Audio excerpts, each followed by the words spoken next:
Let's keep this party freaking rolling, baby. We gotta get the music back going. I'm just feeling good. I'm feeling good. The sickness, guys, we're starting late. We're doing happy hour. We did a Patreon live stream before this because I'm feeling sick. And we're killing the sickness with whiskey. We need to get that high energy back. Okay? High energy's back. Play that song back. Oh. Nope. Get those ads out of here. Good evening, everyone. Get in here. Get something in your glass, baby. Friday night. Let's freaking go. Good to see you guys. Sorry if you're late. We're not late at all. We've been partying all night. Get a pour in my glass, man. Just finished up some gin, so if you guys missed that. Drinking some gin a second ago.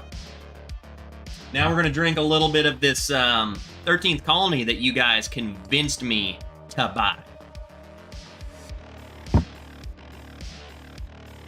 Yeah, where's the pre-gamers? Get in here, pre-gamers. This is copyright free, that's why we're able to do it. God, dang, does it pump me up.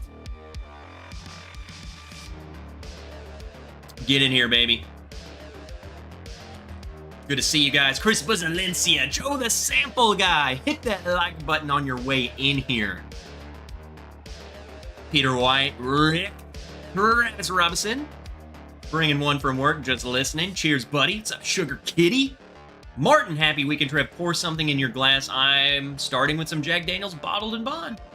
From the Duty Free store. That's some good stuff. Some good stuff. Shauna Marie D.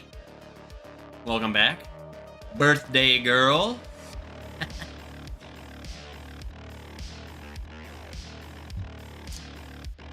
James B, the Patreon stream was awesome.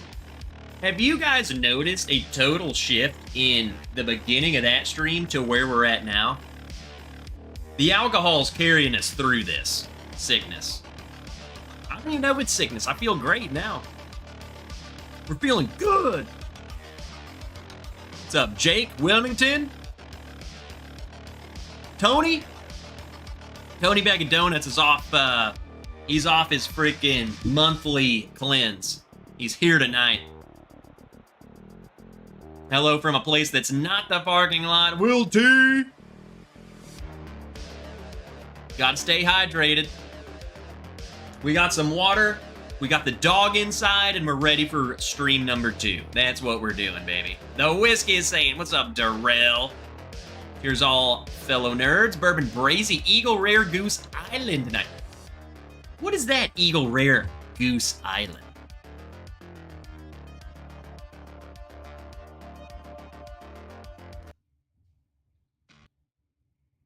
All right, let's keep this, let's keep it going here. Let's keep it going. Maybe this is a little more chill. That song was just like bank robbers, you know, like we were about to go and kick in some doors. SEAL Team 6 type of stuff. Let's see what this is like.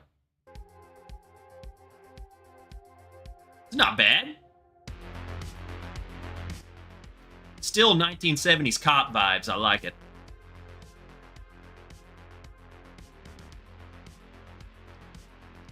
Like we're hunting down some bad guys or something. That's what I like. Tom W. Is Truman here yet? Where the heck is Truman? Pete Frente. Cheers, buddy. Good to see ya. Hey, there's Kelsey. Freaking nerd.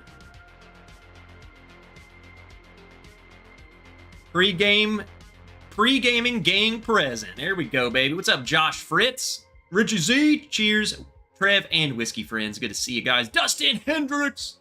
What's up, dude? Owen Lonergan. Oh, yeah. Cheers, fools. Rip Carl Weathers. Yeah, I saw that, man. That sucks. The heck? Just good old me. Okay, folks, relax. Relax. Missed the Patreon happy hour, but I'm here now. Well, freaking you missed out. Hard. B. Bauer. Another badass hoodie. Dude, hey, Freedom Industries. B. Bauer, I know you're into that stuff. Freedom Industries. Go check them out. See if they got these still. Hard to find. You have to really dig on their website to find these hoodies. Uncorked Trip looks like he's already healed up. Dude, it's gonna hit me like a ton of bricks. What's up, Dram and all? Howdy, nerds. Mike Franklin. Good evening, Knob Creek 12. Let's go. Cheers, buddy. God, Knob Creek 12. Freaking so good.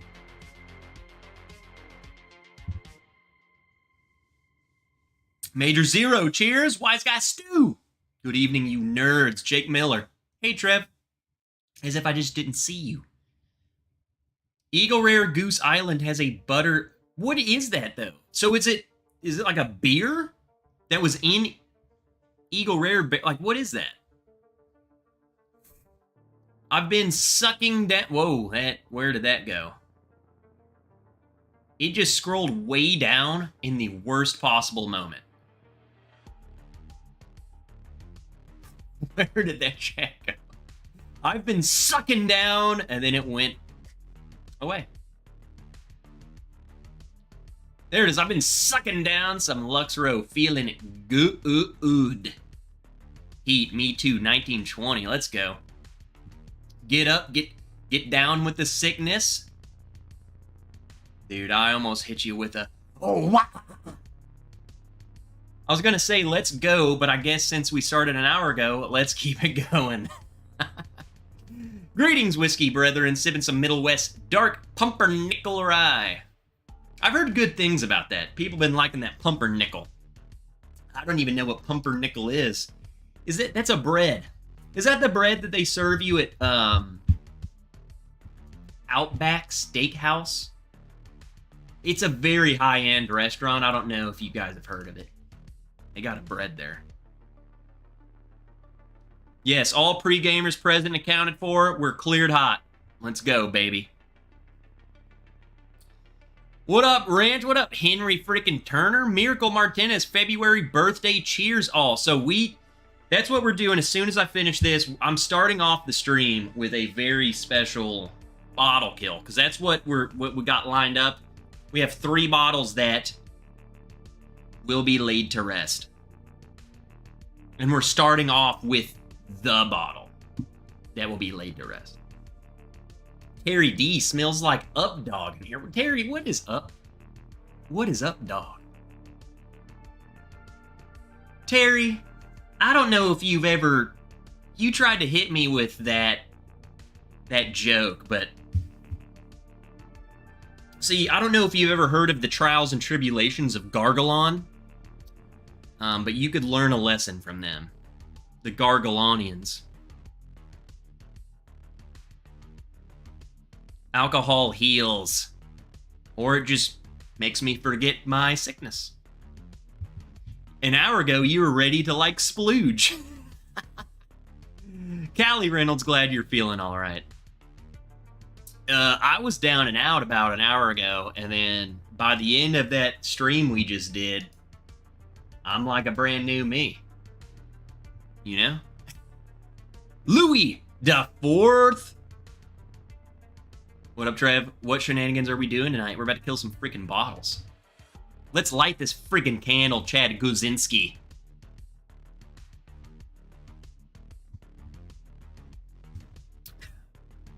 So I have a very special, though. Let me get to the bottom, then we'll do the cheers. Trev, did your unit have a standard rollout song? Not necessarily the unit. But here's a fun story for you, Paul. You know I love telling my military stories. So in the Striker tank, freaking military tank thing, we figured out a way that we could splice the wires for the headsets that we wore, that we could plug in one of the wires to a phone, kind of like a jack, and it would play the phone's music through the headset. I'm clearly not supposed to do that. But our squad always played,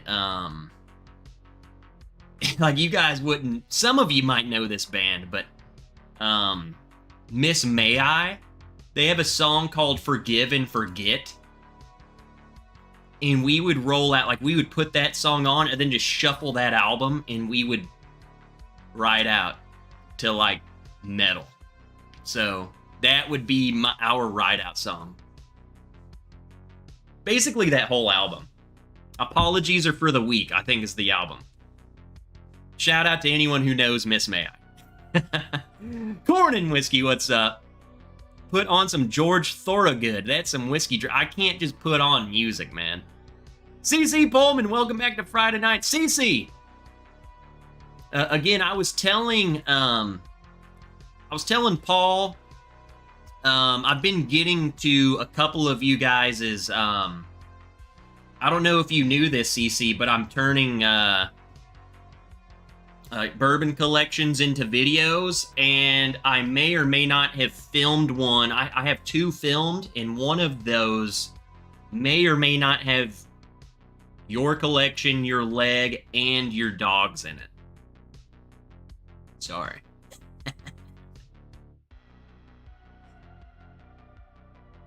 Old Forester 1920 in the Glen. Sleep Token on Pand. Ooh, Sleep Token. God, the Summoning is such a good song. God dang. Bourbon Hunter, cheers. Good to see you, man. A clear misuse of government equipment. Nah, don't tell them nothing. Did you have to call in some Air Force guys to tell you how to do that? No. Hey, Cameron Smith. Dude, that's... Cameron, that's you, right? We were literally talking about sake in the Patreon live stream. Guys, that's the guy. This is the guy who gave me the freaking both versions of the sake. Fan Suzuki Bourbon Mob, what's up? A Spirited Life, what's up, Vasco? The Vascos. All right, so before we get too into this, is it a bourbon or rye night? All three of mine are bourbon, and I have a very special... Is that Dusty's leg? I just saw a leg hanging out in there. I didn't comment on the leg. I just saw the leg. I commented on the dogs. I saw a leg hanging off the couch, okay?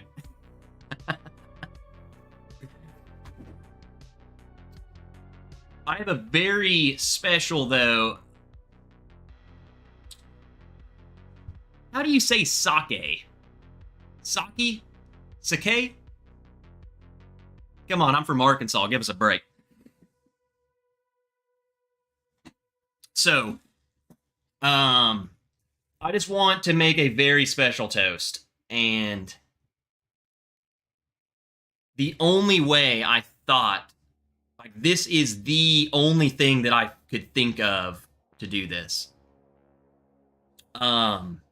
Tomorrow is both Papa Wrench's birthday and my brother. My brother passed away when I was 11, September 15th, 2006.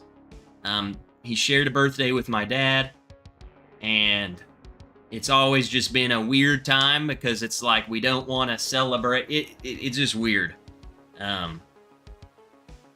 But I was like, you know what? Like, we're celebrating birthdays, and we got a special bottle that needs to be killed. So I'm raising a glass to both of them. Shauna Marie D's birthday is Sunday. I know some of you other guys have birthdays in February, so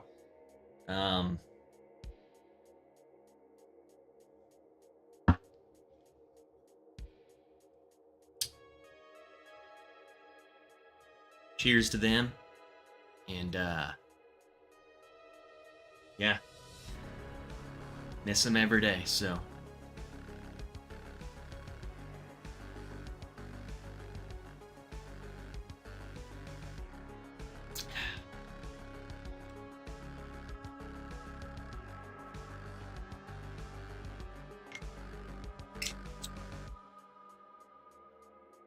that's good. Thankfully, there was not that much in there. Because the last time I did that was in for a rude awakening. So, cellar rage down, baby. Cellar rage down.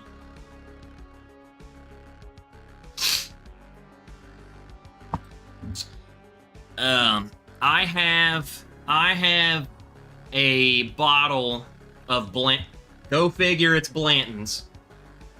But it was bottled 2-3 whenever. And I haven't opened it. So my plan is maybe I'm gonna stop by. My plan is to like open it. Maybe go over there tomorrow and open it with my dad and just have like a pour. And then not drink it until next birthday. So I don't know what else I'm gonna do with it. It doesn't need to just sit there and collect dust. We'll open it and drink it together. So I'll let him pour it in Coke, because that's how he drinks his bourbon, is in Coke. So I'll pour his shot in some Coke, I'll pour mine in a glass, and we will drink it together. So cheers, guys. Thank you. It's at this point it feels like yesterday, and I was only 11. It's kind of shocking, but time flies, you know. Saki, is that not what I'm saying? What's up, Michael? Sock A. So it's Saki, not Sock A. Saki.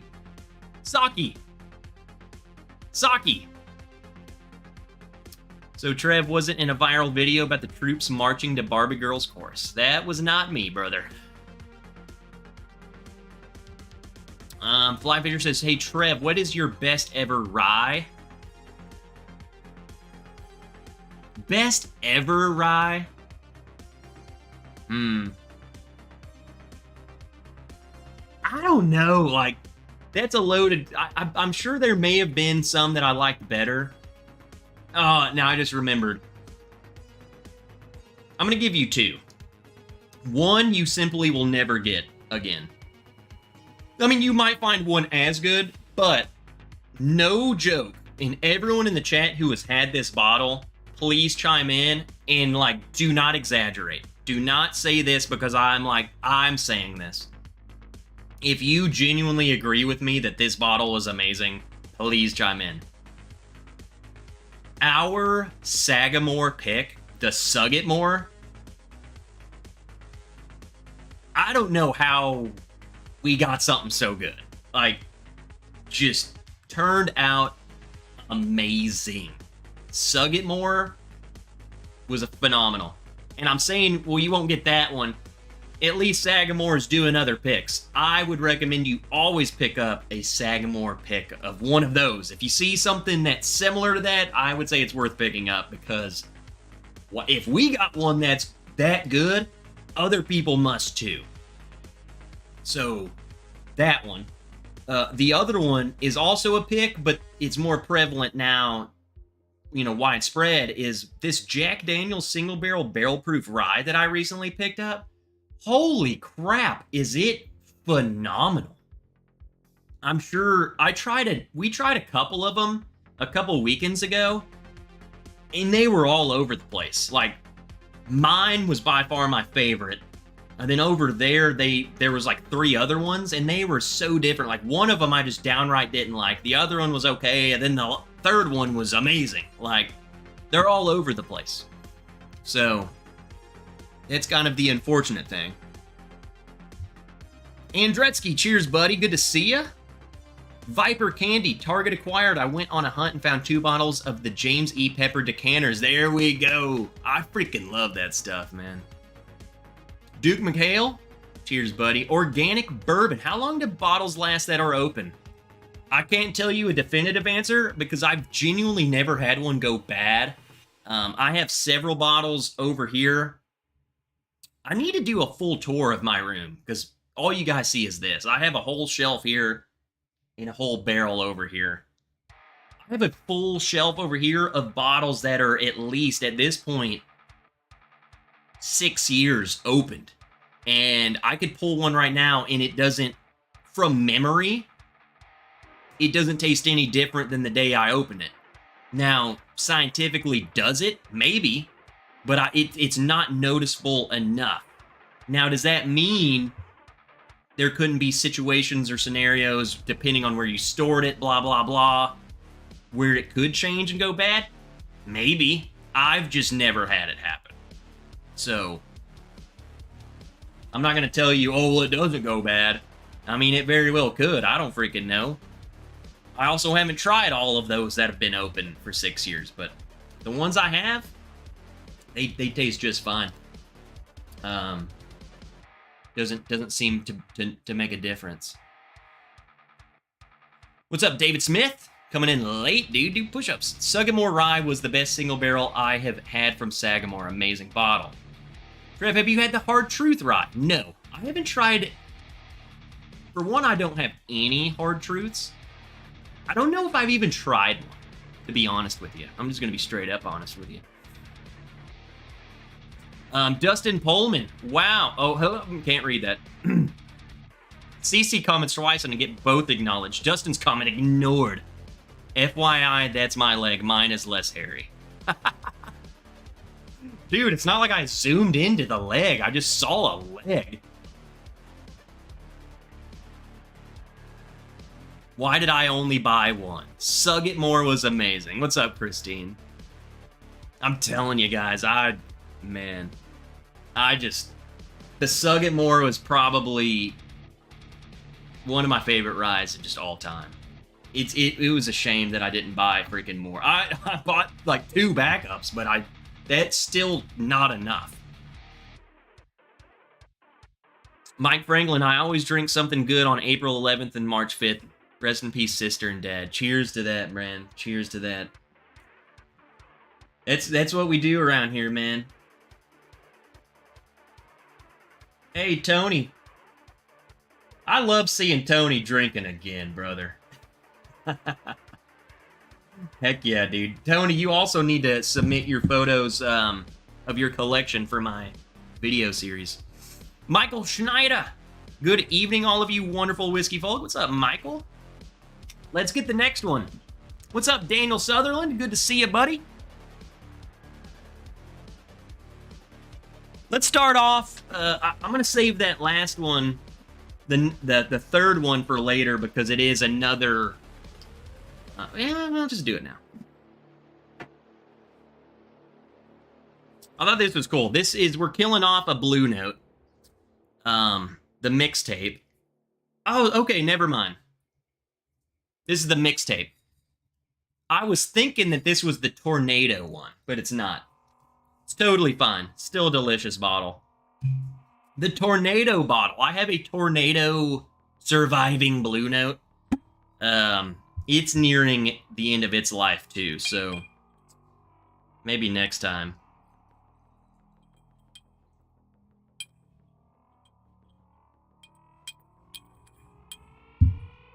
There we go.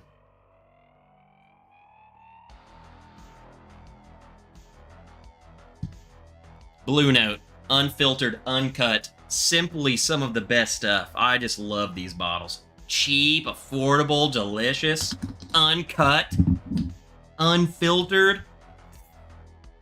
Say no more. We don't need anything other than that.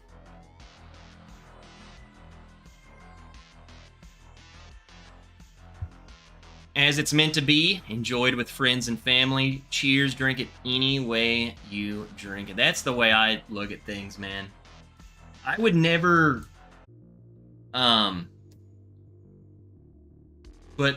you know, if there's some sort of situation to where, like this Blanton's special date, I don't care what you do with it. It's special to us, and we're going to drink it the way we want to drink it. What's up, DC? Kentucky Owl Batch 4. His favorite rye.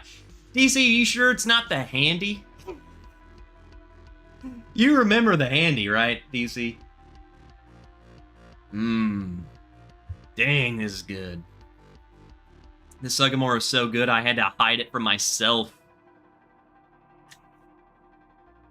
Dusty Dan Sagamore 8-year was very good as well. I'm telling you, man, they were so good.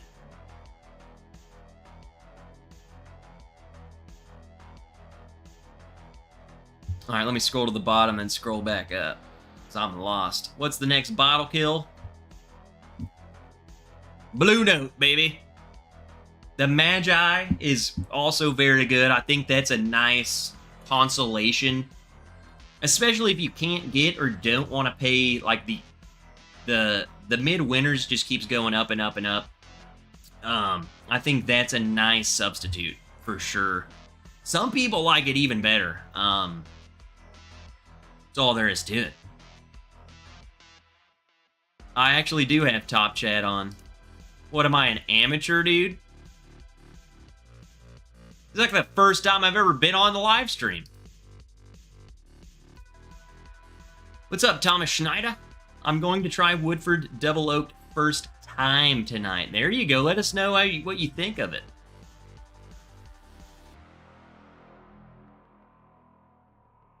Trev, I hate to burst your bubble, but all the Blue Note barrels that are still drinking, that are store picks, are still from that barrel collapse. So this is that too. So that pick just kind of capitalized on it, huh? I wasn't saving that because of that. It had a sticker of the barrel collapse. You know what I'm saying? That's why I was like, that's why I thought that's what it was.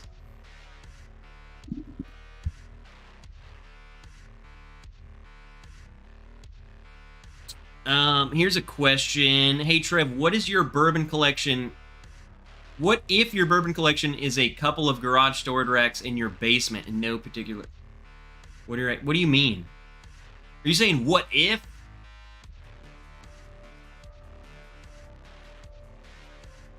Are you asking because you have bottles in your basement and you want to know? Or what?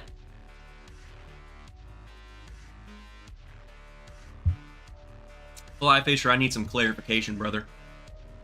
Mr. DJ Comeback. Happy Friday. Just cracked a Russell single barrel. There you go. You can never go wrong with a Russell single barrel. Ever, period, done. I've never seen a Blue Note in my area, says Pete. I don't think they have the widest reach. That's the unfortunate thing, because they are...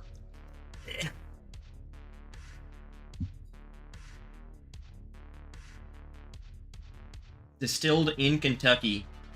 Where did we You guys know more about this stuff. Is this like the Green River guys that distill this?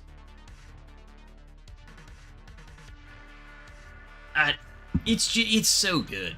You know, it's just classic bourbon.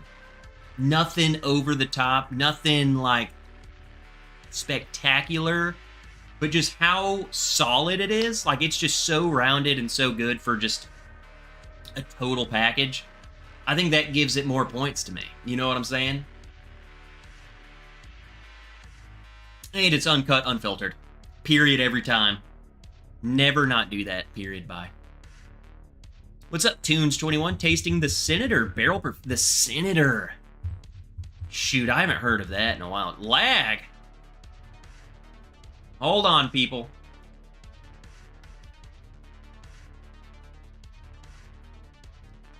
It's showing excellent connection on my end.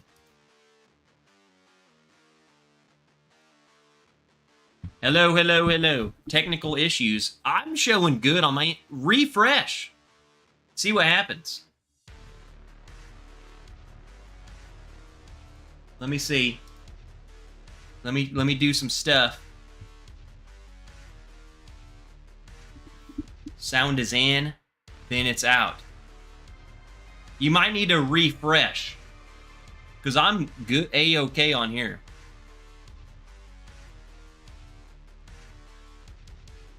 It's running perfect, says Mr. DJ Comeback. I think it's you guys.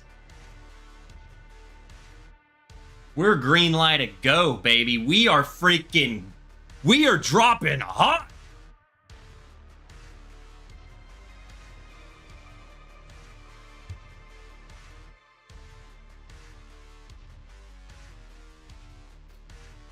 Sounds better when I refreshed. It's YouTube, people. It's YouTube. They just take and they take and they take. I'm just harnessing this inner hatred I got, baby. I'm feeling good tonight. You guys feel good. Get something in your glass. Let me pull the music over here. We got the music on one side. We got this over here.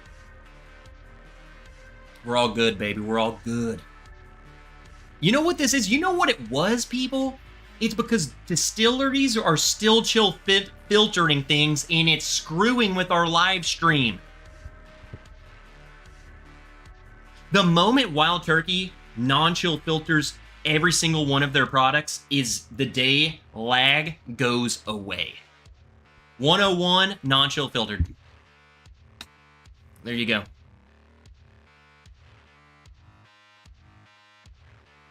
Just wait until I'm president, people. What's up, Josh Fritz? Paul and Ann says, Trev, what percentage of opened to unopened bottles do you have in your collection? Easily like 95%.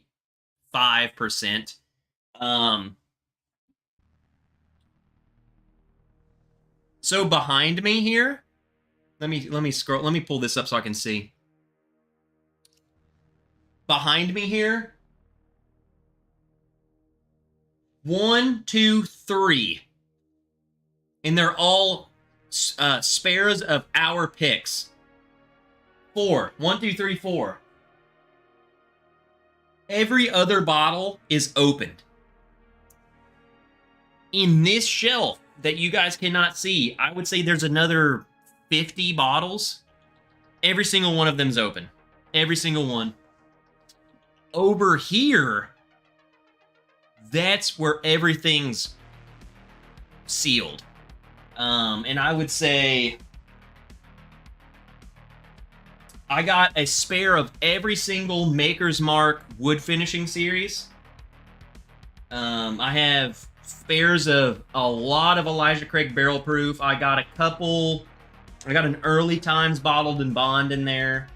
I got a couple of local distillery only stuff that are all sealed. Maybe 20 sealed bottles, but they're all backups. There is nothing, and I repeat, there is nothing that I have one bottle of and it's sealed. Everything's open. So,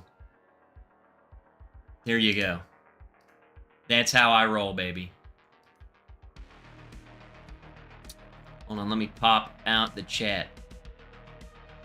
We're gonna get this better now. There we go. Trev's no tater. What he buys, he drinks. I open it the day of, baby. What are we gonna do? Like, I'm gonna die. What if I? What? You know, that's the thing, guys. I don't want to be morbid, but life's short, and even if I live a full life, what am I gonna do? What if I stop drinking? You know what I'm saying? Like, there's so many what ifs. What if I die? What if a meteor comes through here? What if I just want to get sober? I ain't just gonna sit on these bottles, man. I'm gonna enjoy them when I got them. Period. That's just my philosophy. So yeah, I would say out of, I don't even know, I haven't counted, but I would easily, probably, I don't know. It's a lot of bottles. I haven't counted them. 200 plus, and I would say 20 are sealed. Everything else is open. And it's free game. If you're ever here, man, if you're ever at the Wrench household, you can drink whatever you want, man.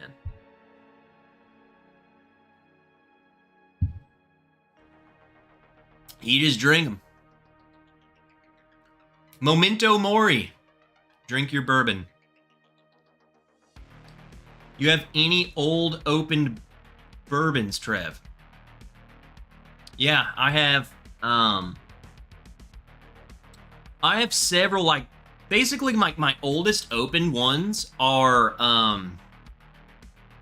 Knob Creek picks. I have several of the old-timey, like, 15-year-old Knob Creek picks that came out in, like, 2017, 2018. I think my oldest, at this point, my oldest Elijah Craig Barrel Proof that's open right now, I might still have some B518, maybe 18, but I don't know. What did Dustin Pullman say? Ah, shoot, I switched it back and it went away. Currently sitting on a 51 Elijah Craig Barrel Proofs. Again, Dustin, I may or may not have shot a video of y'all's collection, and I may or may not have literally spent 2 minutes talking about your wall of Elijah Craig Barrel Proof.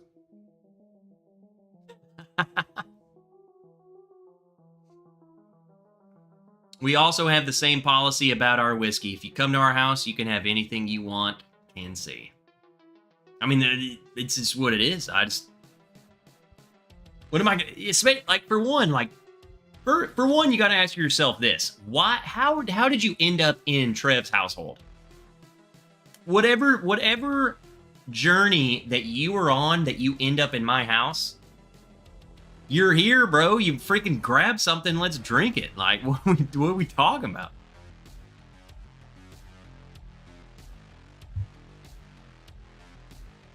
Was just pouring a sample of Disco 11 for Travis, so had to pour some for myself. Man, so tasty. Is that the white label? Chances are Trev invited you over for holes and split.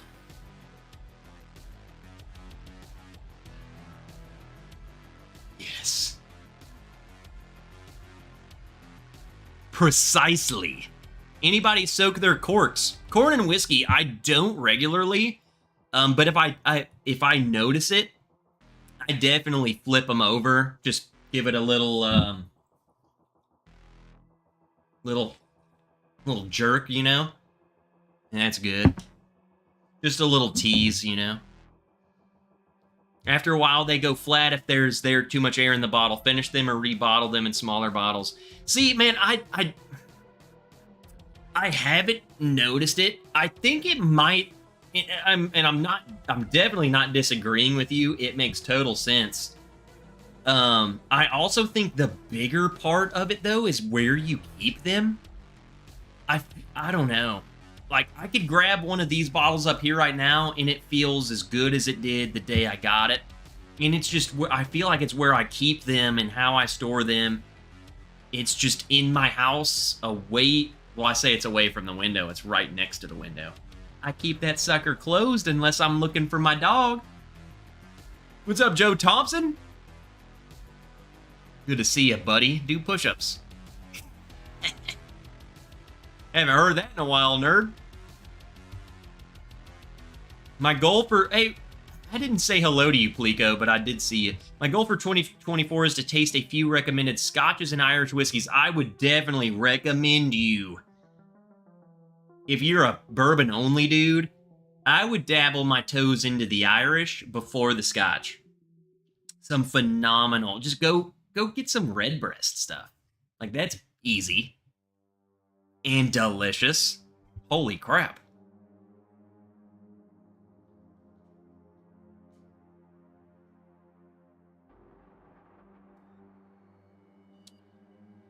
Can you send them to me? No, you have to be here.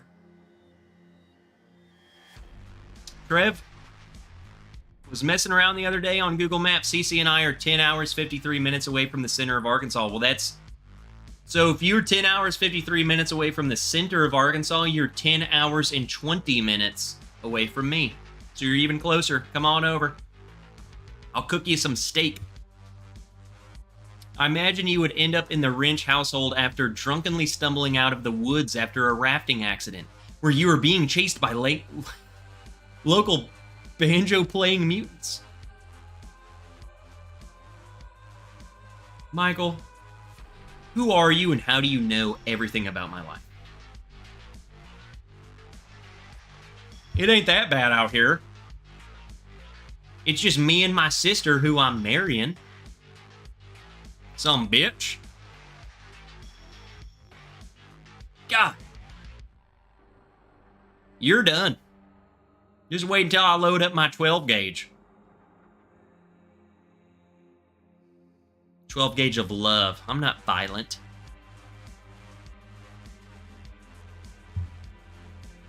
He likes to give him a little jerk to get him wet. Okay. Okay, Mark, that's not at all what I meant. Thinner? That's totally what I meant. Store mine in a cooler basement. It would be a very interesting... Here's the thing. I think going back to the storing of bottles in how they, if they go bad or whatever, I feel like it's such a huge... There's no way to test that because it would take years and years, and the only way I could do it is if I test my old ones. But that's not a good experiment because the way I store them versus how you guys store them, if yours is in the garage, in the freaking attic, in the basement, next to that window, over here, I feel like there's so many variables. Even if you stored it in the perfect conditions, I feel like they can still be bad for whatever reason. No reason. Look at wine bottles. I don't know if you... Don't shoot me. Wine. Any wine drinkers, you know you can open up a freaking... a wine bottle and it can be bad. Why? I don't know. Just happened. A bottle can be corked and the rest of them are good. Why? Whatever. Sorry, you died. So, I just think, I think, I don't know. It all depends. So many variables into it. But I'm just saying, personally, I've never had an issue.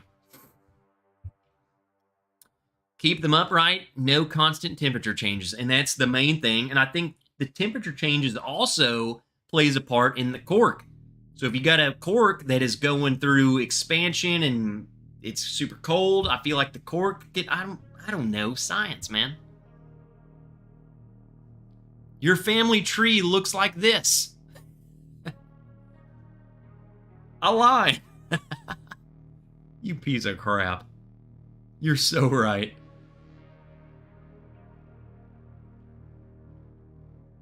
The biggest enemy is sunlight above all else. I wonder what, like, sunlight does to bourbon.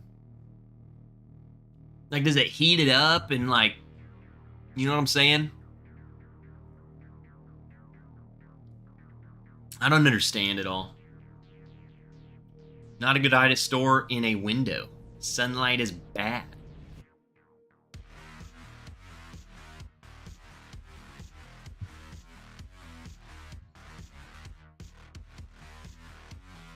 Let's do this one. This one should be a little more chill.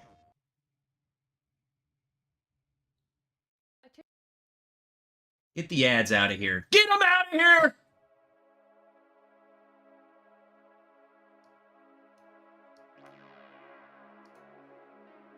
Sorry.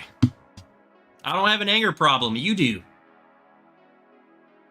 The biggest enemy is us. We make the whiskey disappear. That's the thing. If it's an open bottle, dead. There's a great Whiskey Tribe video on the effects of sunlight on whiskey. Rex and Daniel did a great job of explaining and tasting. Now, here's the thing. I'm going to go back to, I feel like that's a great video. I think the whole bottles being open for prolonged amount of time, especially like low bottles. Like if you have a little bit in there, that is much harder to actually, I don't think you can do a good job of explaining that, because I think it's so, the variables are so huge. There's just no way that you can definitively tell me. It's so hard to test that. So you can tell me something, but did you test it? And did you test it against what? So, I mean, it's common practice if you have a low bottles that you're wanting to hang on to, then yeah, transfer it out of your bottle, get the air out. But I don't, here's my thing.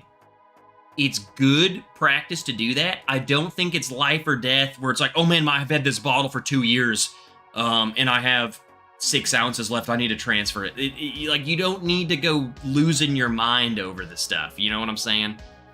Again, I have 6, 7-year-old bottles that are open and like pretty low, and none of them, knock on wood, have gone bad or has been noticeably changed. Have they changed? Maybe. Have I noticed them? No. So, I just think there's too many variables to test that one. Just be smart about it, I guess. Or not care. The best thing I can tell you is just don't care. Drink it and enjoy it. And if you're planning on holding on to it for a while, then just put it in a sample bottle and label it. You know? I mean, that's the best advice I can give you. Don't overthink it. Don't overthink it. We don't need to bring science into this. Just have fun. Drink the whiskey. There we go. One more bottle to kill.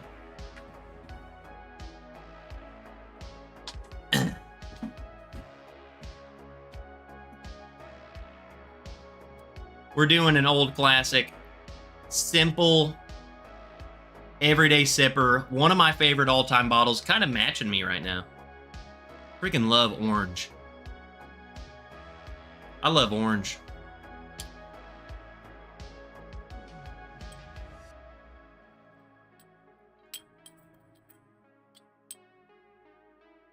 Every last drop. Get out of there. Have you ever used a frother in your whiskey? Tunes, dude, I don't know. I wouldn't. I personally would like never do that. But I mean, I don't know. I'm also the kind of guy who's like, I would try it to see what that, like, have you done that? I mean, I would do it.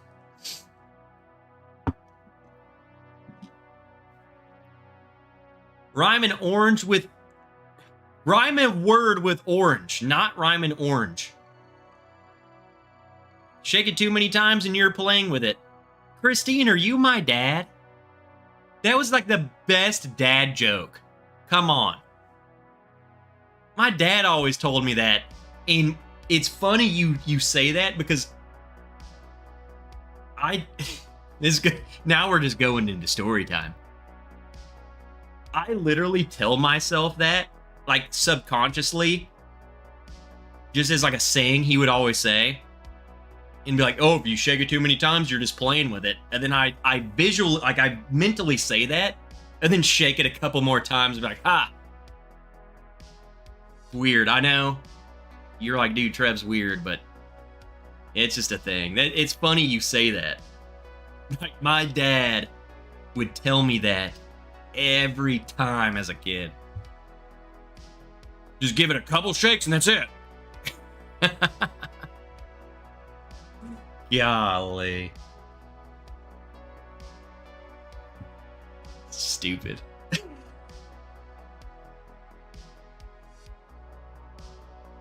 I literally do that to this day. Like, okay, I'm sharing too much. Helicoptering, it's playing with it. Shake it once, that's fine. Shake it twice, that's okay. Shake it 3 times, and now it's a party. Shake it 4 times, things start coming alive. You know what I'm saying?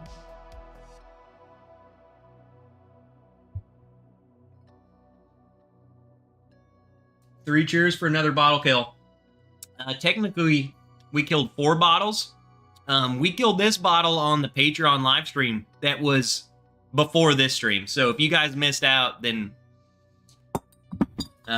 either A, you weren't paying attention, 2, you weren't a Patreon. So, love you guys. Is our 4th bottle we've killed.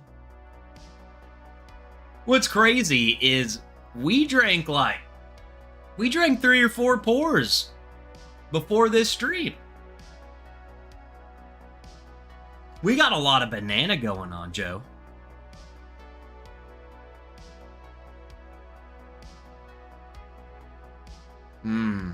Man, I love this bottle.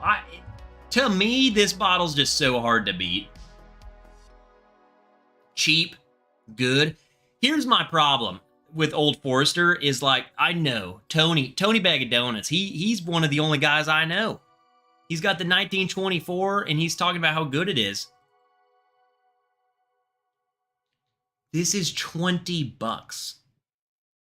$20. That's my thing. Clearly it's better than this, but man, $20? Steal. What's up, Glock Juice? Old guy wisdom is the best you can't make. Trev, stop. You can only give him advice. Do play with a tool. It's not a door. All I'm getting from that is to play with my tool at the urinal. Shauna says Old Forester 100 is one of her favorite warm-up pours. This is my favorite warm-up pour, and then it's my favorite middle pour and my favorite end pour. It's just always there. I freaking love this stuff.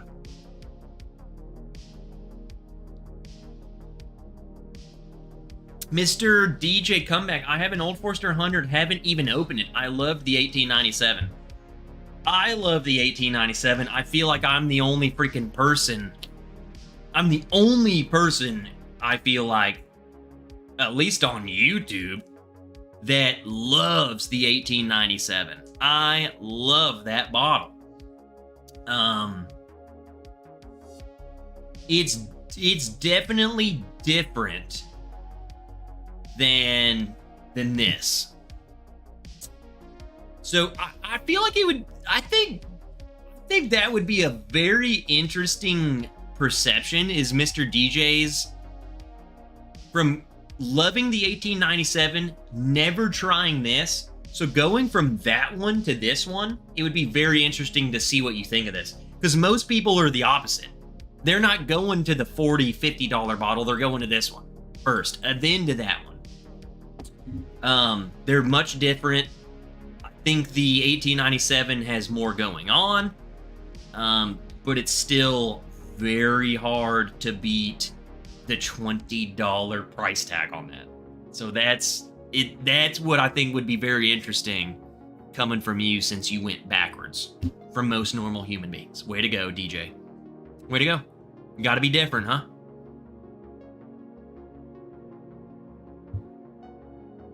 What's up, Aaron Pierce? It says Dukes of Hazmat's my favorite warm-up pour. That dude loves to hear colors, see sounds, enter a different dimension. You guys want to know what angels actually look like? Drink Dukes of Hazmat. You'll see them. Just saying. Like, you guys think I'm crazy. I warned you. The hangover's gonna hit you. But you'll be very happy. So. What's up, Carlito Classico? I have never said your name. I've never seen your picture. Carlito? Wasn't there a guy in WWE named Carlito? Very Old Barton 86 or Bottled and Bond is a super great budget, under 20 in my opinion, and great starter. We only get the Very Old Barton 86 here. The Bottled and Bond, but the Bottled, is that a Kentucky only, or is that other states too? But I got the Very Old Barton Bottled and Bond when I was in Kentucky, and it was like $12 or something, just like something stupid. Like, come on, it's like, how do you beat that, you know? It's stupid. I agree with you. Whoa, Mr. DJ Cup. DJ about to be a freaking experiment, people. Tried the 1920 and hated it. I used it for a mixer, but loved the 1897.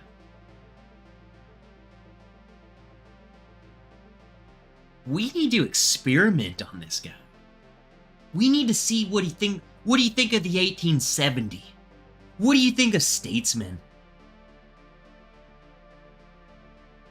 What do you think of mayonnaise versus Miracle Whip?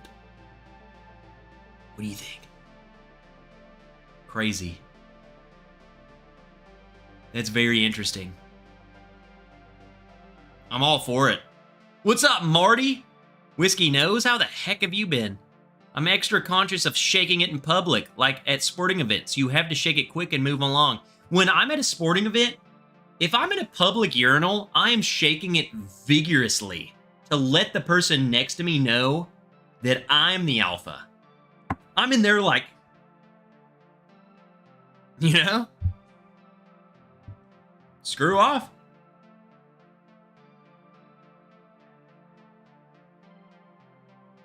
We'll go a little bit longer. We'll go until Miss Wrench gets home. How about that? Do you have a High West cask for $60? Is it a buy? High West, no. I didn't know.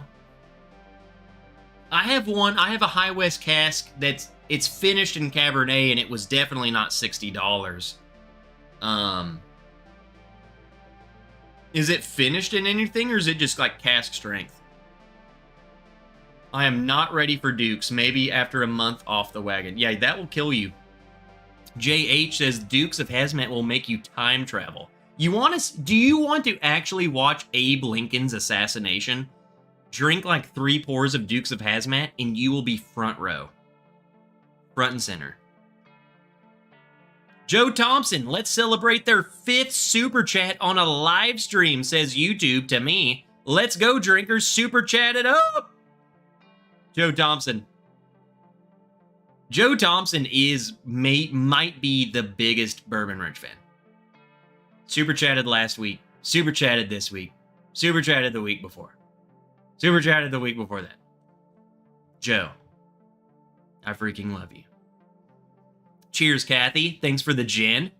Way to ruin my wallet, because now I'm going to have to go seek out some gin. You Don't Know Jack is my time travel pour. Man, I haven't had You Don't Know Jack in a hot minute. I have not had that. When you have a good quality bottle, when the bottle top screws well. Just clean. Perfect. Mayo is for sandwich, horseradish is for fries. Duke's is my favorite warm-up mayo, too. Trev is like, I'm the silverback gorilla in this jungle, baby.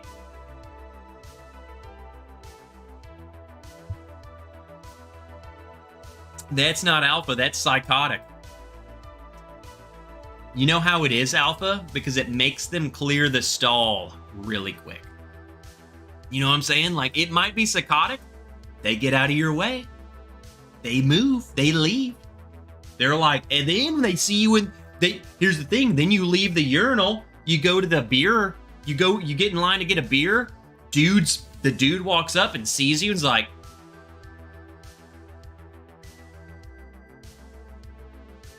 I think I'm gonna go get a funnel cake first, babe, and then I'm gonna come get my beer. And she's like, what are you doing? Come on. This is not a made-up story. This is real. Get beer faster. Come on, people. I'll teach you. What you need to do is when you piss in the urinal, you need to look over at the guy next to you and you say, whoa, you know who you look like? And they're going to be like, at first, they're going to be like, whoa, what is going on? And they're going to be like, what, who? Pat Johnson.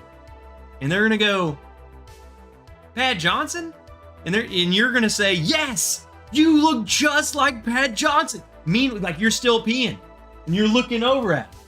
And they're going to say, who's Pat Johnson? And then you're going to go, I'm Pat Johnson. You just won. They're going to freaking leave. They're going to pinch it off. They're gone. And then they're going to see you in the beer. Gone. They're going to go across the stadium. They're going to freaking leave. The more you know. This is like tips with Trev right here. You know what I'm saying? Give them the good old Pat Johnson. You know? Trev's going to get someone punched in the bathroom. No. They're too intimidated. Trev, you got any Green River whiskey, says Tunes? Thoughts? I don't have a bottle of Green River, but I'm pretty sure I have bottles that are sourced from them. And they're good. We got a bunch of fireworks coming in. Wilmington Piper, $10 super chat or mega chat. Wilmington did the mega chat. Corn and whiskey. $2. Cheers, Trev, you nerd. And then a spirited life, Mark Vasco. Adding onto the super chat train. Where's the train? Do we have a game? Do we have a train? Watch this, people. Go. I need another pour.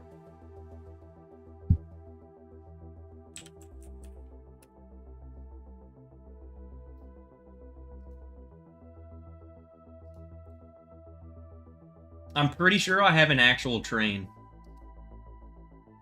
Tony Bag of Donuts, I just want to see what number YouTube gives me.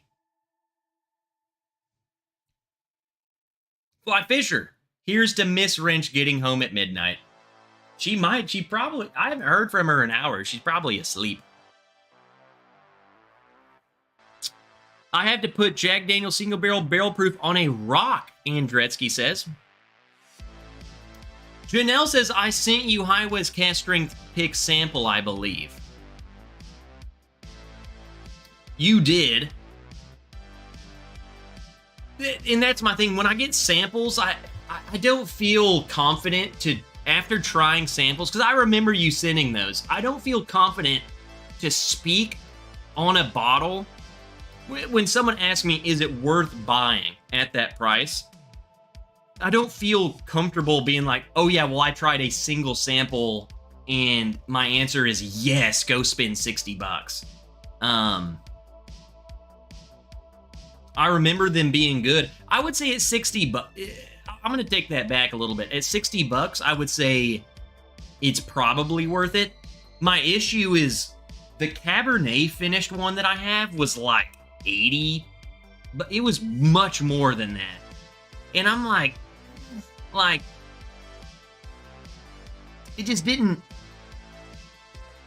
I had a finished High West pick that was better and cheaper. So, I don't know. That one kind of threw me off. I didn't like the price.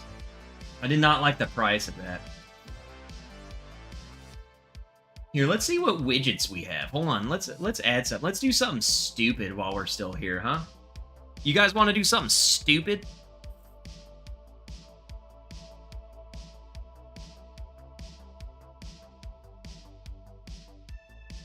What do we got? We got the stream boss.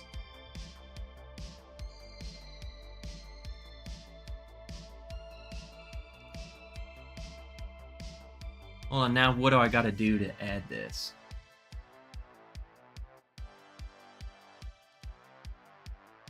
That would be web browser.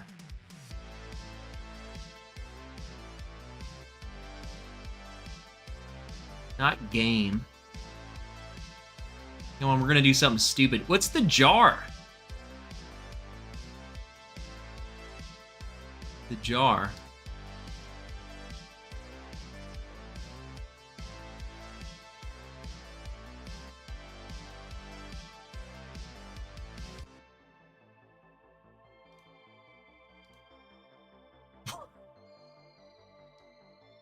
I got a jar. We haven't filled the jar?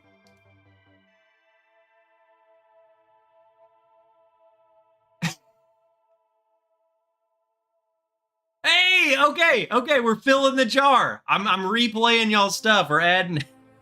We got a martini glass.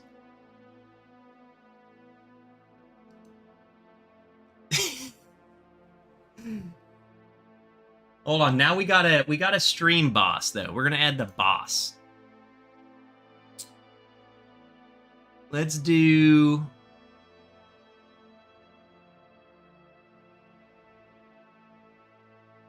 jar. Oh, there it is.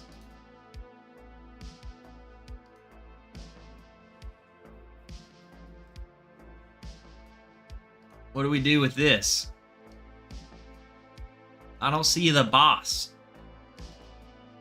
Where's the olive? Set stream boss health.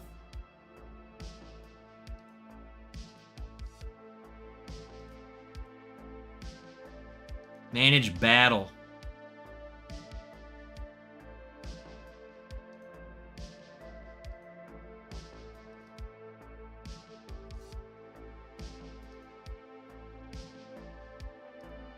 Okay, the stream boss ain't working.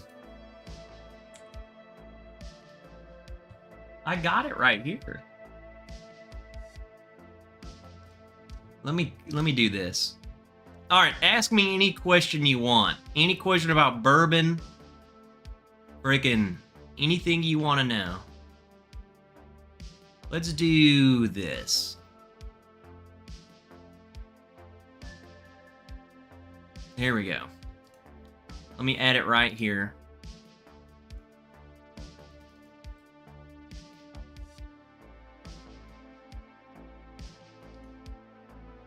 Is that it? That ain't it either. Huh. Well, we ain't got no boss. Sorry, you're not a boss. You're just gonna fill my martini glass. Dang, I wanted the boss.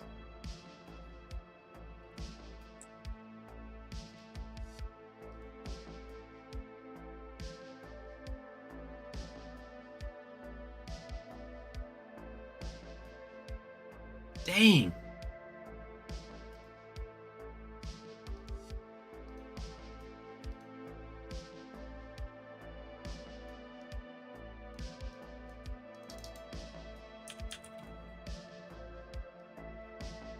Here, I'm doing something.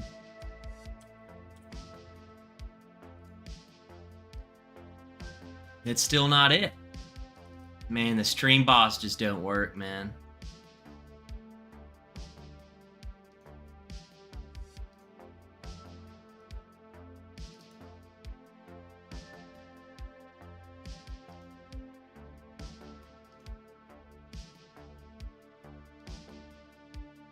We tried.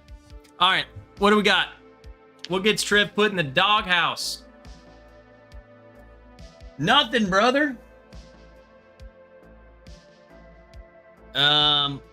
Hey, you're filling up my... I don't know what happens if the martini glass gets filled. I genuinely don't know. Maybe we just drink Malort. Mike Franklin, $20 super chat. Trev has the best Patreon rewards in the game, and we're working on the next batch. Please bear with me, Patrons. I know I have slacked, but I'm getting married, and it's really stressful. So bear with me. I'm trying to, like, navigate this. Good to see you, Michael. Get out of here, dude. VG, cheers, buddy.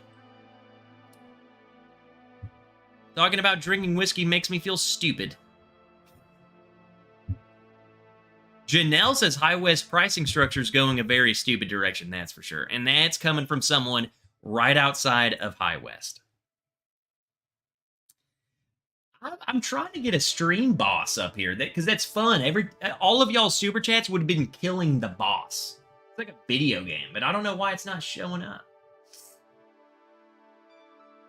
When my martini glass showed up, for sure. But the stream boss doesn't? Come on, man. Manage battle.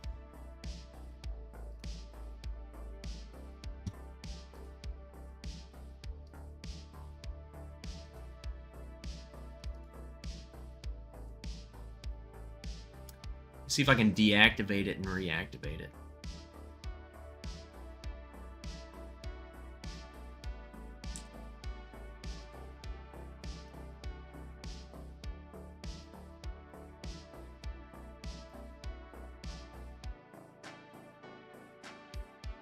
Yeah.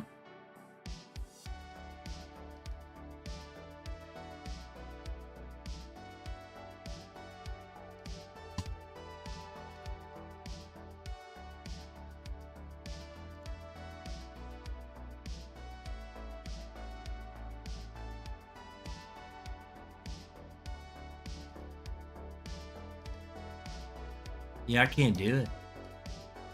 Dang, whatever. Stream boss is dead. Y'all killed him. Way to go. We finished the game, everyone. Callie Drabs, $20. Here's 2 extra innings. Go! Go, Braves!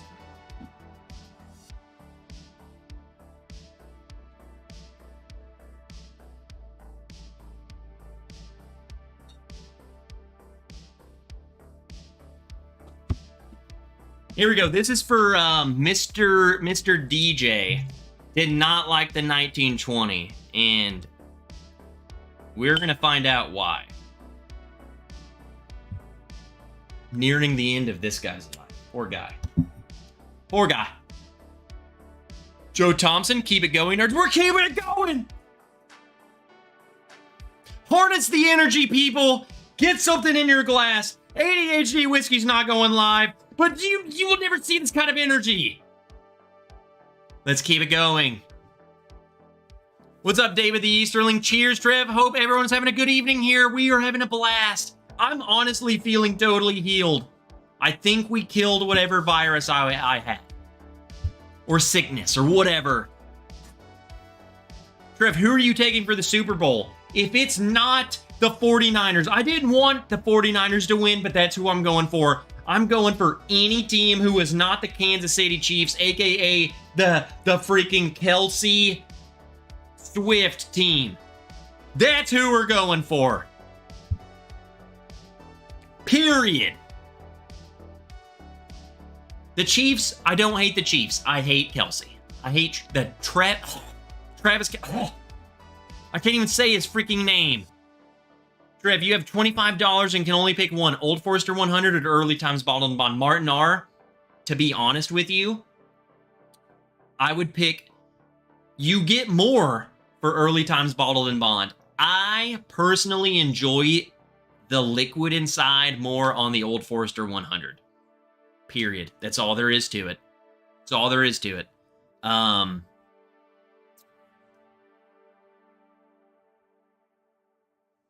Yeah, I was trying to think of a scenario for $25. Because I know some places the early times bottled and bond is $25. The early times bottled and bond here is 15. So if you told me $25 and early times bottled and bond for 15, and then like a Evan Williams 1783 puts you right at $25, but I don't know. I still think I would like an Old Forester 100. I absolutely love it. I love that bottle. F the Chiefs.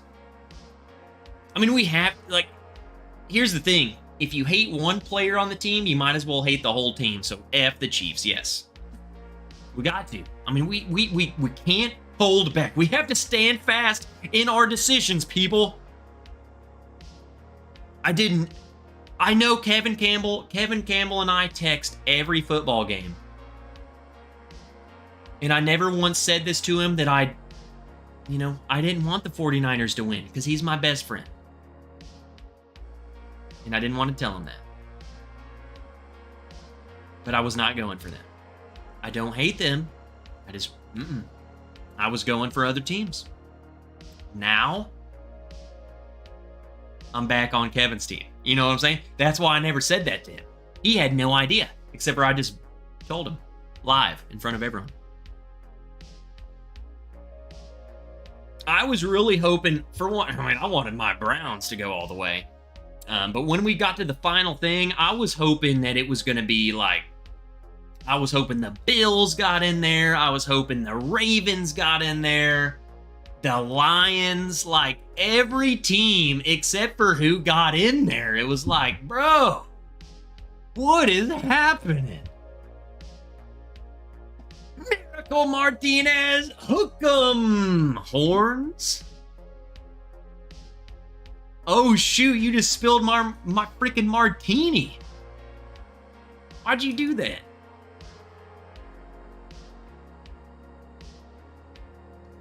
Oh, here's a good one.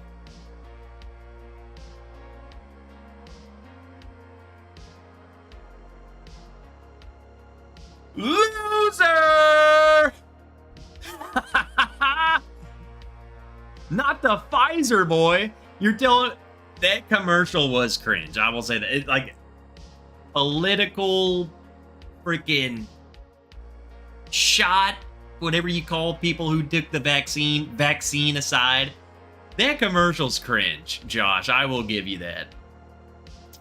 Trev hates love.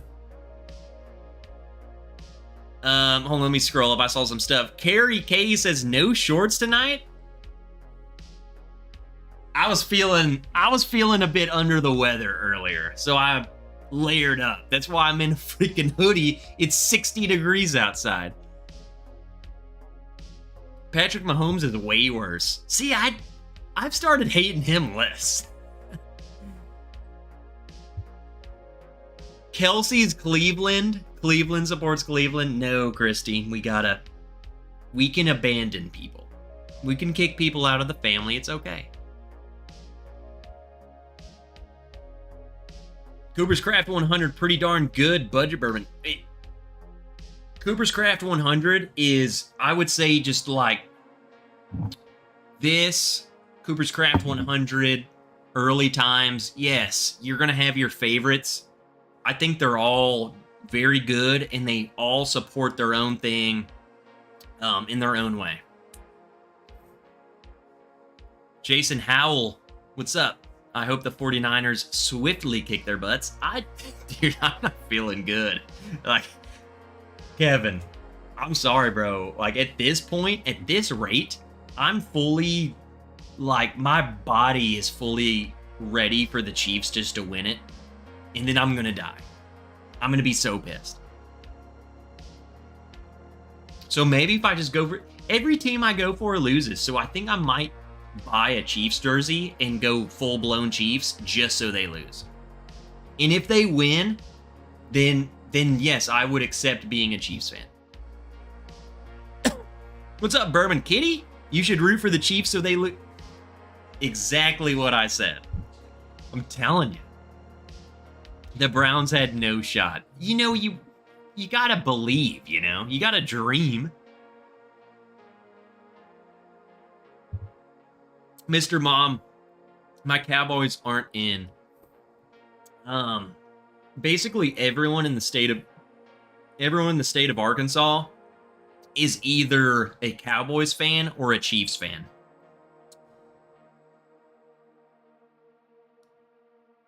And if that's the thing, you're either that or the other, therefore you hate. So if you're not a Cowboys fan in Arkansas, you hate the Cowboys here. It's like a weird dynamic of being sandwiched in between these teams without having an NFL team ourselves. This was the first year that, it's like I just grew up hating the Cowboys, and I had no idea why. It was just kind of like, hey, son, you have to hate them. This is the first year we actually started watching like every single game, and we enjoyed the Cowboys game. I was like, they're putting on really good games. And then the playoffs game, and I quickly realized like why Cowboys fans even hate the Cowboys. That was shocking, bro. As someone who, I'm not a true Browns fan. I picked a team and I went all in. We don't have a sports team. I would call myself a neutral sports fan. I can see why people are so pissed off. Choke. That was bad.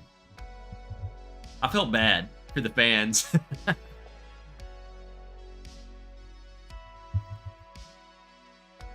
Cooper's Craft is a great second pour. It mellows on the second drink. I ran out of my freaking Cooper's Craft. We don't get Cooper's Craft here. I have to smuggle it in. I have to get people to pick me up bottles and stuff. Weird. You know what I'm saying? Like, some people are like, that's just sitting there. I'm a true effing Browns fan since 1980s. I know pain. And then Mark says, you are a true Browns fan in our eyes. Here's a story. This is for any, like, all the sports fans, but mainly the Vascos. This all started, so, and you guys can tell me if I'm a fan or not, okay? Because some people are like, dude, you're just a fake fan. Back in high school, so what year did the Saints go to the Super Bowl? Was that 2011 or 2012? Against the Colts. Dan, who's been on this live stream, Seltzer Dan, the unit, he is from New Orleans, so he is a die-hard Saints fan. So when he moved here, and, you know, I would always go to his house, he was always playing Saints games. Well, I didn't have it. We're in Arkansas. We don't have a team. We don't have a sports team. We don't have a whatever. So at that time, they, like, his whole family wearing Saints gear, all this stuff. I was like, I want to be a sports fan. And he was like, well, who are you going to pick? And I'm like, well, I'm just going to pick whoever I want to pick because we don't have a team. So literally, the Browns were terrible. They've been horrible. So back then, so 2010, so 2010, okay. David Goldman. Son of a... My teeth hurt. David, do you know someone who can fix my teeth?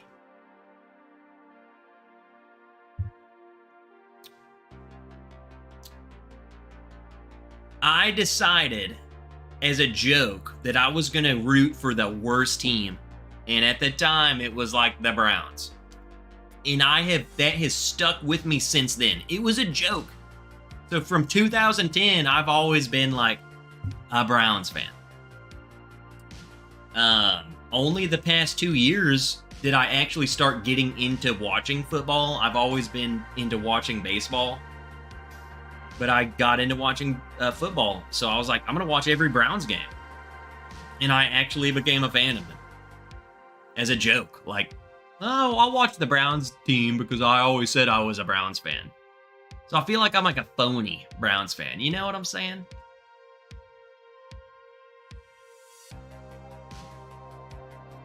What's up, Gene Brannaman? It's not like I grew up, you know, the Vascos, they're like Browns through and through. I just feel like I'm a poser, but I'm in. Trev, I lived in Dallas after having lived in Baltimore, but I've never cheered for the Cowboys. So you're a through and through Ravens fan, huh? Go Chargers? Ugh.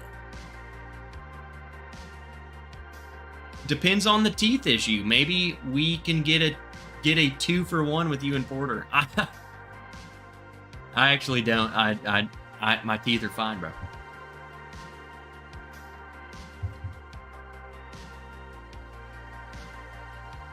I'm set. Embrace the suck. Yes or no? Says Bourbon Hunter. What do you mean? We always embrace the suck.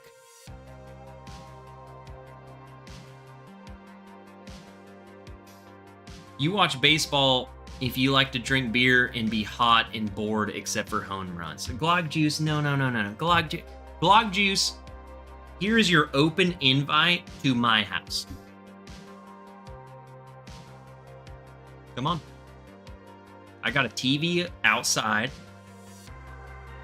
I'm not going to deny, you're going to be hot and you're going to be sweaty. And it's not because I'm going to seduce you. That could be a possibility, but that's not why. But it's going to be a good time. We're going to drink a lot of booze outside. We got the TV on outside. We got the grill going. Bourbon, wine, beer, whatever you want to drink. It's a good time, bro. It's a good time. Here's the thing, Glock Juice, I get what you're saying. But man, is it a good sport to just have on the TV as you're doing your backyard shenanigans? That way you don't have to pay that much attention. You can just kind of look up, see what's going on. You can look up, whatever. And then bam, you hear a ball crack. You can all look up, see what's going on. It's kind of like, you don't have to pay attention. We just get drunk outside, grilling meat. Big, thick meat. Watch some baseball. That's what I'm saying, man. It's a football. You got to sit down and you got to watch the whole game. Baseball, you can just have it on in the background and still enjoy it. That's what I like about it. You got the cornhole going, and then you can look up and look at the TV. It's like the casual sports, you know. The true Cleveland Browns motto, there's always next year. We were close. We were so close.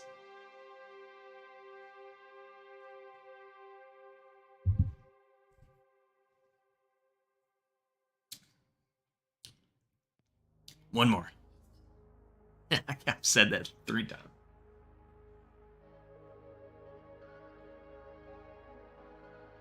I think it's Wrench's home.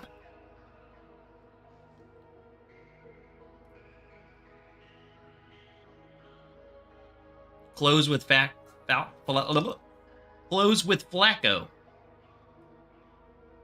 If we had Shane Falco, we would have won. My best friend growing up picked the Jaguars since they were awful. Next season, Jones, Drew, and Byron left, which took them to the worst and almost. I like the Jaguars just because of their jersey color. That's my thing. It's kind of like, oh, you don't know. Like, what team do you want? I'm like, well, who has the coolest colors? Paul P, come on, bro. Hey, Paul P must have never watched a winning team. Go Braves!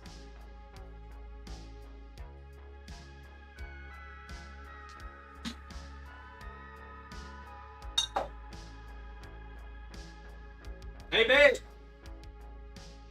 Come say hello! The Patreon crew hasn't seen you in a while. They want you to say hello and congratulate you. God.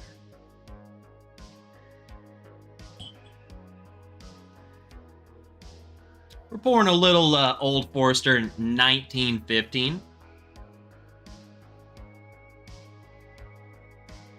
Women of Whiskeys. I saw Michelle come in here. Michelle Lynn. There's Women of Whiskeys.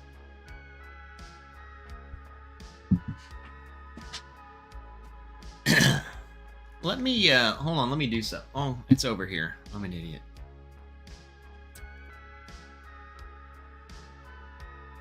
I'm going back. I need to go back to the little more hardcore music that we had going on earlier.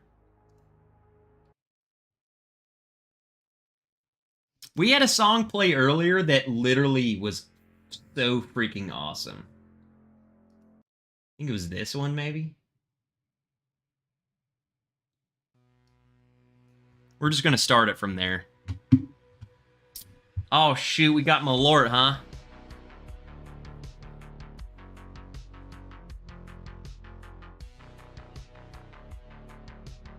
What's up, Outside the Star? It's Malort, huh?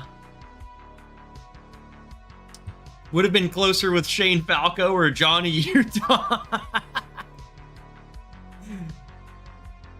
I'm hoping the St. Louis Cardinals win the Super Bowl. Okay, Bourbon Hunter, you're drunk. They might have a better chance than, like, Arizona Cardinals. I hope you're able to come across an Old Forester 1924. It's pretty damn good. I got some people out there looking for me. Janelle, she's like my pack mule. She's looking for me.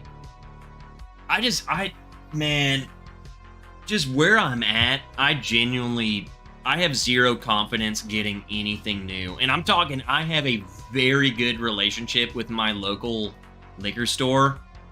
They greet me every time I walk in there. They're like, hey, what's up, Trevor? And then I don't get anything. And it's not, not talking smack about them, but it's just the way it is. There's no way I can freaking get one of those. And if I do, it's going to be lucky. So where I'm at, I don't feel it. Wise guy, whatever you need, I got you. Stu, find me a 1924. I'll buy it off you. Also, Stu, you might have me on this too. You sent me that whips and corsets, right? Can you get any more of those? Because I'm about out, and I love that. I want a replacement. So there's a request for you. Well, I know we've talked about this before. I'm pretty sure it was you. That is a goddamn good bottle. Kevin Campbell says, I'm sorry, what? There is a bottle. It's from Journeyman. It's called Corsets, Whips, and Whiskey. It is good. Good. Stu, like, do you think it's as good as I do, or am I crazy? But that stuff is delicious. Wow. Like, no one's ever even heard of this stuff, and it's just freaking, like, up here to me. That's what's crazy is when you find a bottle that you like, it's like it doesn't matter where it came from. It's just good. Stu is from Michigan. Can't be trusted. Go Irish. Ugh. The whips and corsets sit at my local store. If it's the one that I have, if you walk past that, you should be lashed. Like, I'm just telling you, that stuff's good. Also, Bardstown Disco is Is that the good one, Stu? Is that the one everyone's talking good about? I haven't had a disco since 6. So part of it, it's been a long time since I've had one. So I kind of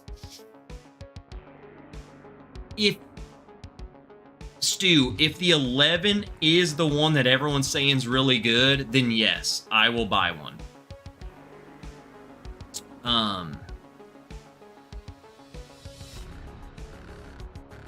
Outside the Star says Disco 11's ridiculously good. I'm pretty sure that's what everyone was saying, was the 11 is really good. Yeah, Stu, you got my number, dude. Just text me when you're in there, or call me, whatever. Don't send nudes, because I will just save them and...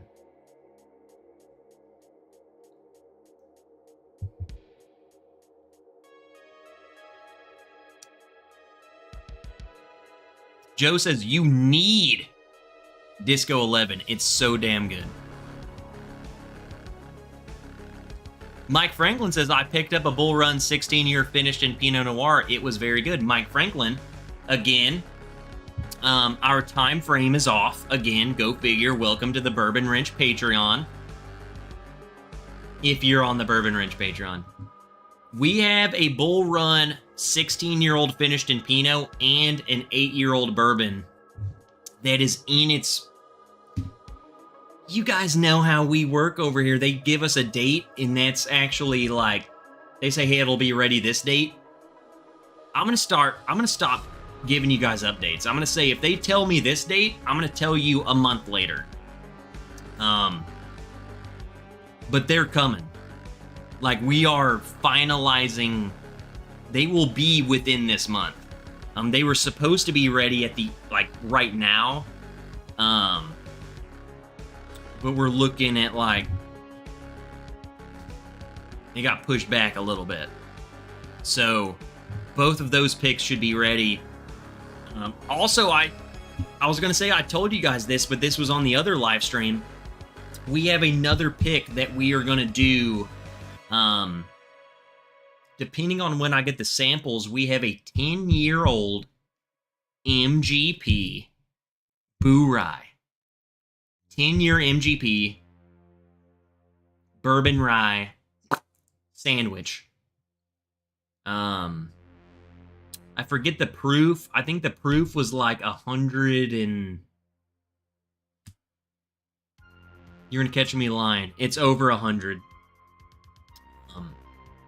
10-year MGP Boo Rye that we're gonna pick whenever I get the samples.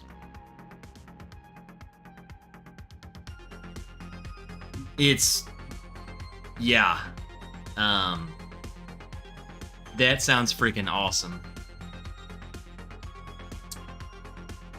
This is definitely not the song that I thought. We'll just listen to this again. And the price of those, again, aren't in the books, but that Boo Rye, I think it's going to be anywhere between like 65, 75, 80 bucks. Right in line with a typical like 10-year MGP. That 10-year Boo Rye is good. Had it Wednesday, Trev. You need this in your life. Well, guess what? Corn and frickin' whiskey. You need to tell everyone in the chat that they need this. Because it's coming. Come on, people. Get involved.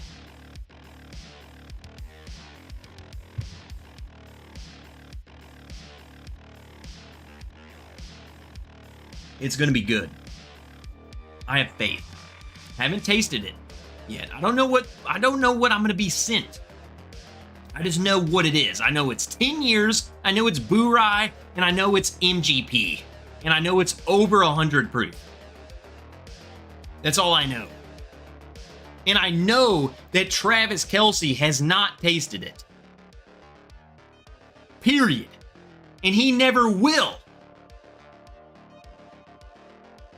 Am I right?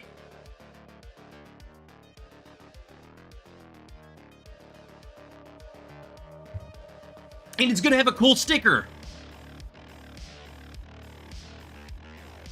F the Chiefs. Travis Kelce. He sucks. Never get this pick. Good night, Mr. Mom.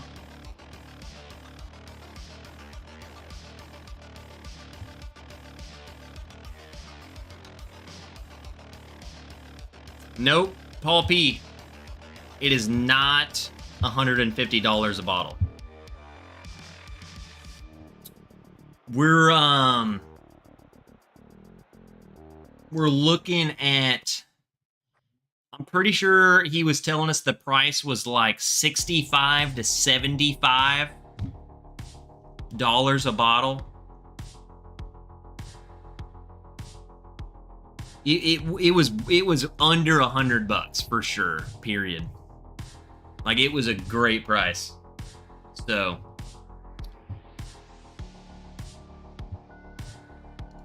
I don't like that one as much.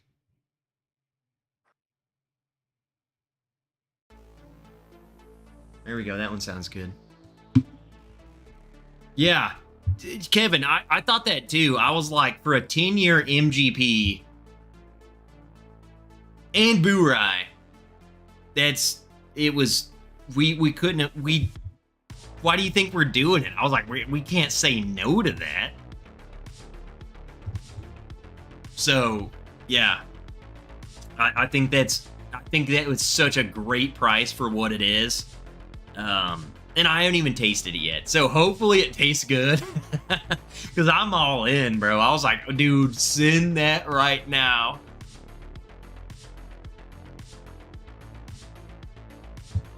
You know me, man. Like, I'm not going to put out some crap. Because, like, we have to pay for it.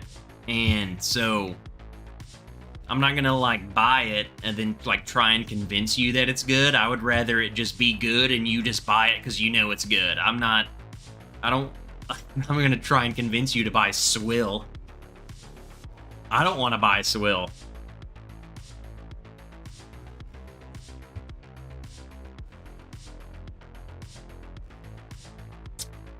Good night, Mr. Mom. Gotta run and eat a late dinner with my 2 kids. Schlammered. Older MGP juice is typically worth the money. And here's the thing, we did a Burai. So this, again, this is coming from Gene. The guy, Gene, aka Cat's Eye Distillery Gene. He got a hold. If you guys don't know what Gene does, I don't know if you guys truly understand what Gene does. He's the guy behind like Obtainiums, the Nassif, our Ron Jam pick, all of those. If you don't understand what Gene does, is Gene buys barrels from people. Okay? So he will buy... He finds 27-year-old, 80% alcohol hazmat whiskey from someone. He finds this, he finds that. He also works with MGP. He buys MGP stuff. Like, he's buying barrels from like every person who sells barrels. And he reached, we're very, like, when I said he reaches out to us, like, Gene is basically just one of us. But he was like, hey, I think you guys would really be, this is like right up your alley type of thing. Because like we could reach out to him at any point in time and he would like do something with us. But why I love Gene is because he's so like, he knows who we are and he knows what our people like. He knows what we like, because what we like is what you guys like.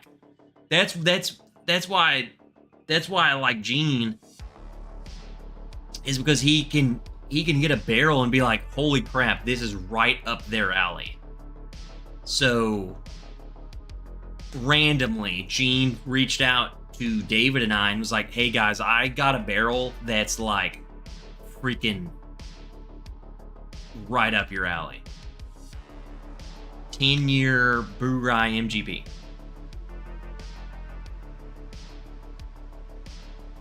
Okay, send it. So we'll see. All right, Dustin. God dang it, you're freaking dogs. The 27-year-old Obtainium I've got is so saturating. It's 160 proof. It's just funny reading 160 proof. So yeah, we'll see. Those samples are coming in. And our plan, you know, Gene, the dude wants it. So as soon as those samples come in, we're going to do the live stream. We're going to do the pick. And then he's going to start bottling them. So we're looking at like March for that pick. Like the dude's a monster. Who knows when that pick, it's going to come sooner than you're not even ready. So get ready for that Boo-Rye pick. There you go. Hey Trev, how is your bourbon collection organized? Any method to the madness? Kind of. I might need to do a video of it, but there is some method, like Buffalo Trace. There's no reason why it's on top. That's just the way it goes. Mainly because the E.H. Taylor. The tube needs some room. Maker's Mark. This is a bunch of MGP stuff, like Penelope, Doc Swinson's Barrel, kind of like sourced stuff. Down here's Jim Beam. So we got Knob Creek, Larceny. So like the Knob Creek Heaven Hill, like the nutty, put like the nuts. Down here is like, so down here from like half of this shelf is all local Rocktown. And then from this way on is just like random freaking barrels. Here, I'll be right back.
Wow, I just fought off a freaking killer.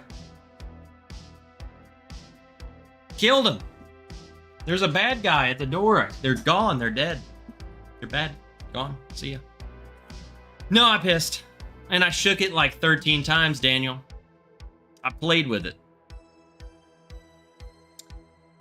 Where were we? I mean, guys, I was about to piss so bad. Yeah, whatever. I'm gonna have to save the rest for a video, but I do organize. There are some random, I would say most of it's organized. Here's the grand scheme. Most of it's organized. There are several pockets of just, I don't know where this should go, so I'm just gonna throw it here because it's an open space. But for the most part, it's organized.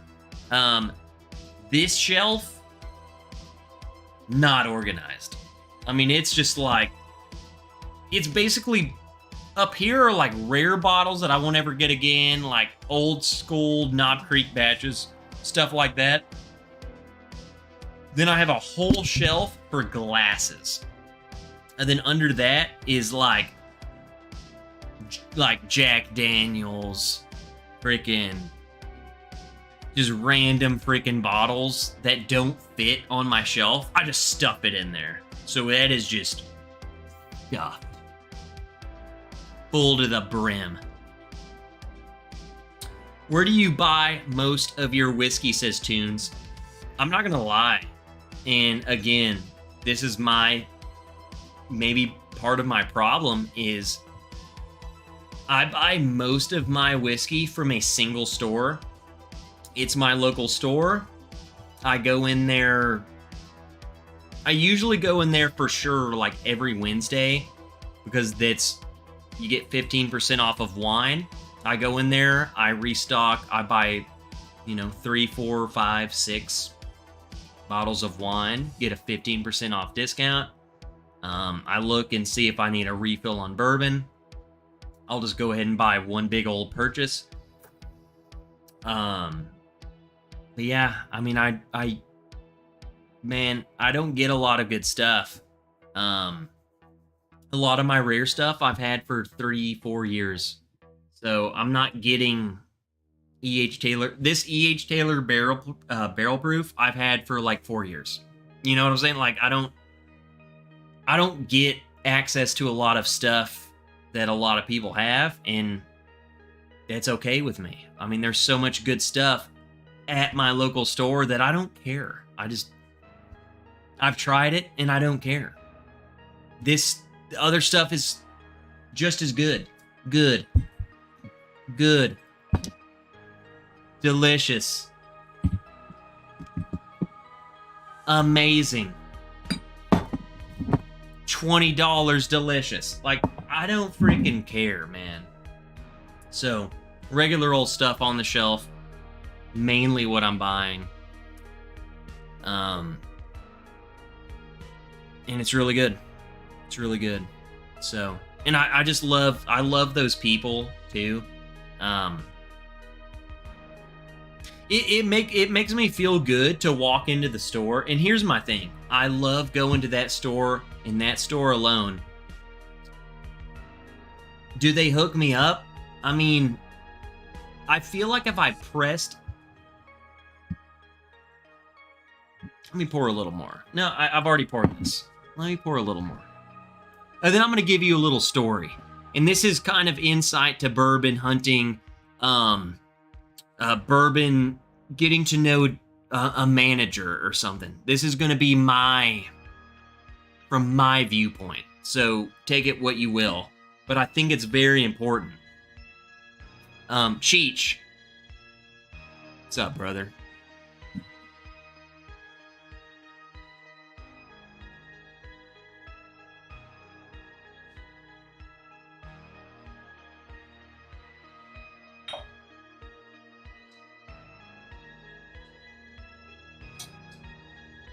Let's do some Jack Bonded rye. Something weird, huh? I don't want to think about what I'm drinking.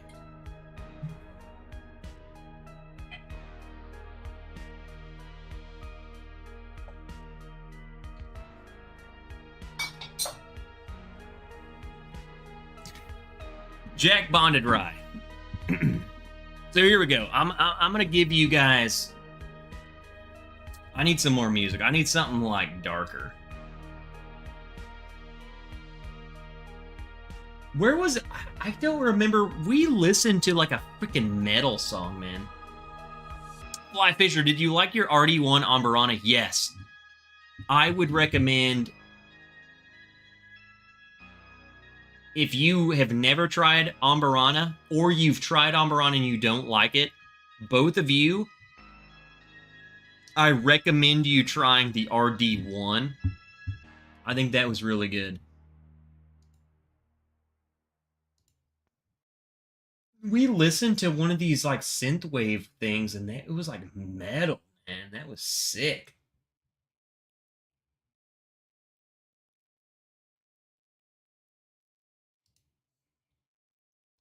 It might have been on this.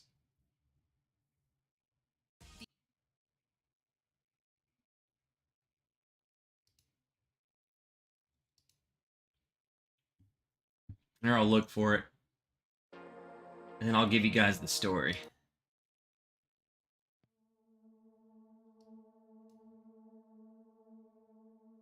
Nope. Nope. Nope. Nope. Nope.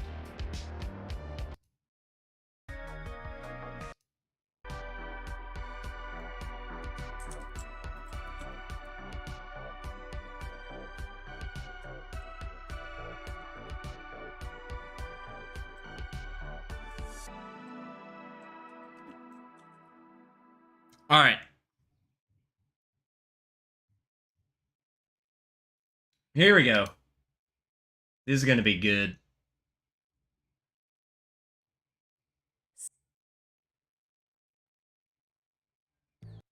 Make sure the ads get skipped.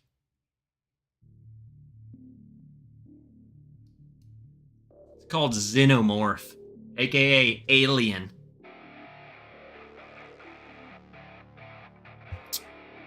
All right, where were we at?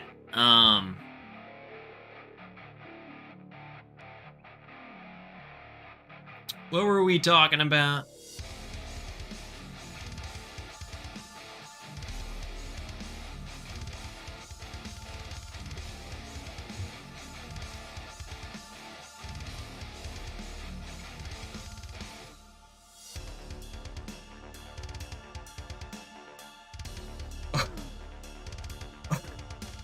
Okay. Store manager. Holy crap. Okay, that was sick.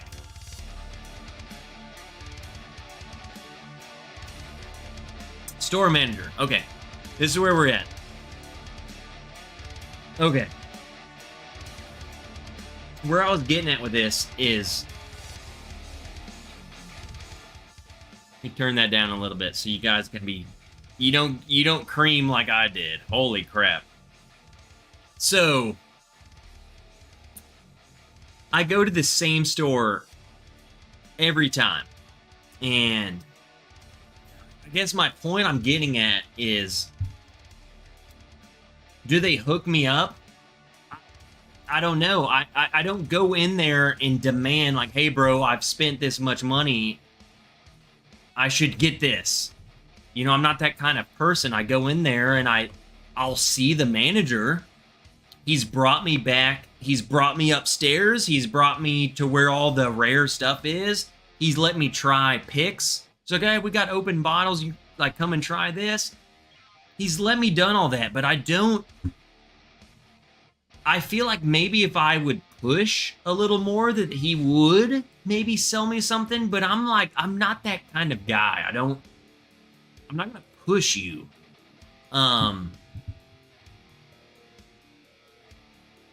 So maybe I could get more out of that store, but what makes me more happy about that store is like the amount of people who, like, I walk in and there's like 3 people behind the shelf or behind the counter, and they all know who the heck I am. And they're like, "Hey, what's up, Trev? How you doing? Like, what are you up to today? What you buying today?" It's like they know who I am.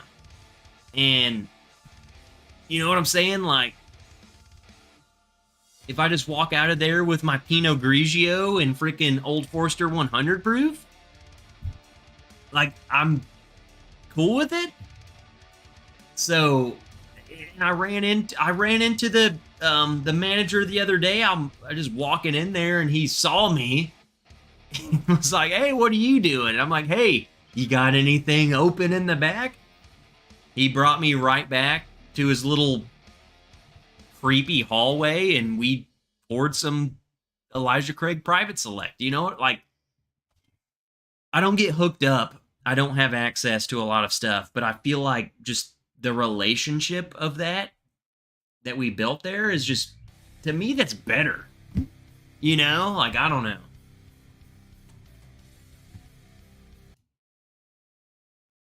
We ain't listening to that crap.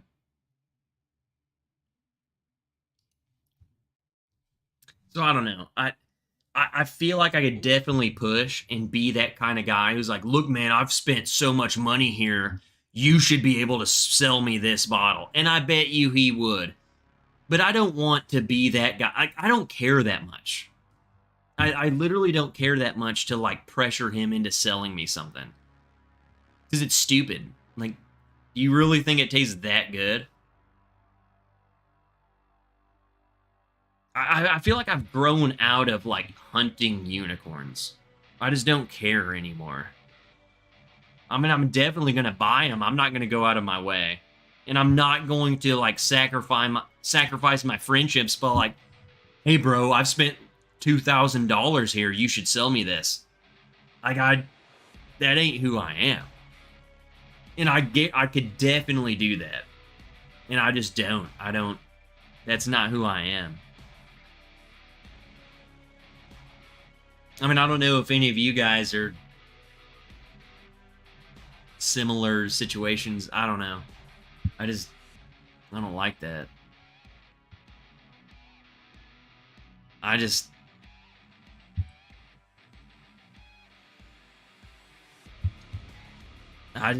don't like it, man. He always asks, and here's the thing about him. He always asks me, well, every conversation that me and the manager of that store ends with, every single time, he always says, just let me know what you're looking for, and I'll see what I can do. I don't know. I feel like I have so much... I don't know what to call it. There's no way that I'm texting him asking if he has blank or blank. I don't know. I don't like it. I don't like being that guy, you know? Like, hey man, you got any of this? I mean, look how much money I've spent, bro. You should sell me this. I always tell him, and this is my hopes, is I always tell him, look, I am perfectly happy with you selling me whatever you are willing to sell me. And I would rather you tell me, hey, I have this, and this. Pick one. Just pick one, and you can buy it. That's what I'm going for, is I would rather him just let me have a choice of one. And it doesn't have to... I don't want freaking Pappy. Let me come in there and get a freaking Michter's 10 or something. Like, I'm not going to be that guy. And to me, in myself, I'm not speaking of you guys. I just feel like I am not going to be that guy who pressures anyone into anything. And I'm not going to... I don't know. I feel like I lose dignity for being like, hey, if he's like, hey man, anything you want, just let me know. And I'm like, oh yeah, do you have any of this? And then he does have it. I don't know. I don't like it. But maybe that's my fault, is that I'm literally missing out on bottles because I'm not that way, but I also don't care because there's so many good bottles on the shelf. So, Cheech, I got another Michter's 10 today. See, I haven't gotten a Michter's 10 since 2018, and I still haven't. There's still some juice in the bottle. We don't get stuff here. In the stuff we do get, I feel like you have to freaking... I don't know. No, Rick, he knows. He knows about my YouTube channel. He knows, like, he knows who I am. So it's not like he thinks I'm just some dude after like rare stuff. Like he knows. And we've talked about this at lengths about struggling with trying to, and that's what made me respect him a lot. Was he's like, I, as a manager and like as a guy trying to distribute all of this rare stuff, is, how do I make it fair? How do I make it fair for everyone? Because he's like, look, we got people like you, but then there's people who come in here, they'll spend thousands of dollars, and I got 10 of you guys who are spending all of this money, and that you guys all like bourbon. Like, how do I distribute these 5 bottles that I get fairly? You know what I'm saying? It's like, I understand. I would hate to be in that freaking situation, because there's no way I would do it fair either. You are a great human. One way to approach is, if he ever could or would, let him know a bottle maybe once every 1 or 2 years and see what he says. I mean, that's part of me would be that way, is just to say, hey, just screw it. Let me see if he will let me get this bottle. But I'm so reluctant, you know. I don't like to be that guy. I hate I'm not even gonna go there. I'm not going there. Not going there. Cheers. Let's drink some whiskey. How about that? We're talking too much. I'm about to start ranting. We don't want that.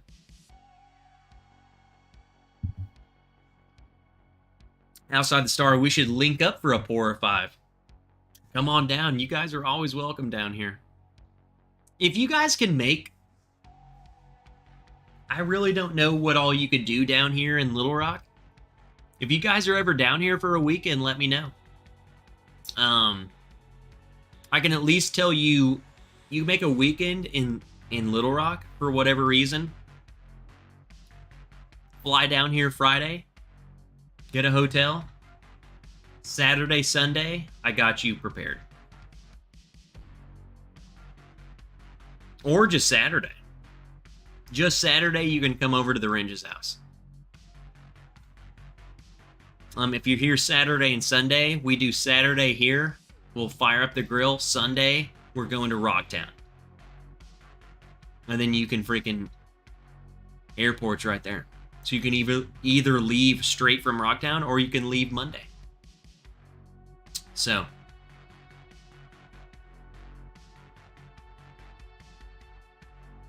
Now, I'm just going to tell you, if you want to stay with the wrench, this ain't like... You better, like, get your freaking camo on. You ain't sleeping on something cool. Like the couch or the spare bed, which might as well be on the floor. I'd rather go to Hot Springs. Joe. I'll meet you in Hot Springs. Joe, I don't know if you know this, but there was a avid viewer of the Wrench channel. They came down to Hot Springs, and we drove and met them. We spent the weekend in Hot Springs. So if you go to Hot Springs, we'll come there too. We're easy. If you come to Arkansas, we easy. We easy, baby. And I know there is a great German restaurant in Hot Springs, and there's a freaking cigar whiskey lounge right across from it. Just letting you know.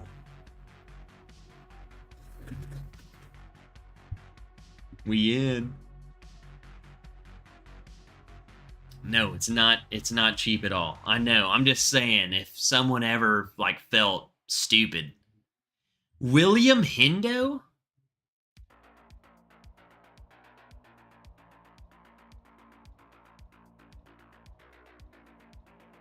William Hendo.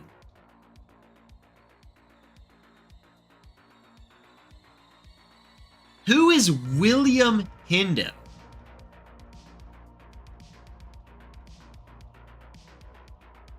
Is that William Hendo? Is that Will Hendo? Is this the Hendo, or is this someone different? Because we're like, this is like the most ironic thing I've ever seen in my life.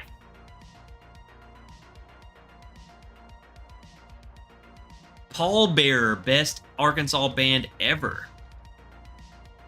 Well, shoot, I can't look them up right now, but I'm gonna type them in so I can get them. Paul Bearer. Just gonna type it so I remember to listen to it. Did y'all meet at a bathhouse? No. Psycho.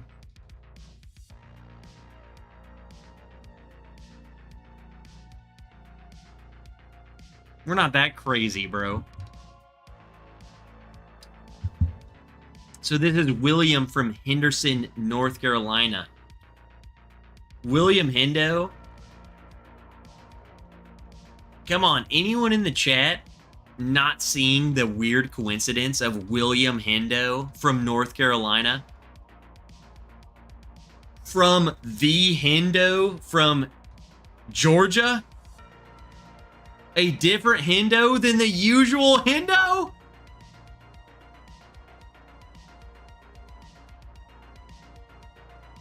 What in the heck? Hendo? The fact of Hendo really throws me off. William Hendo.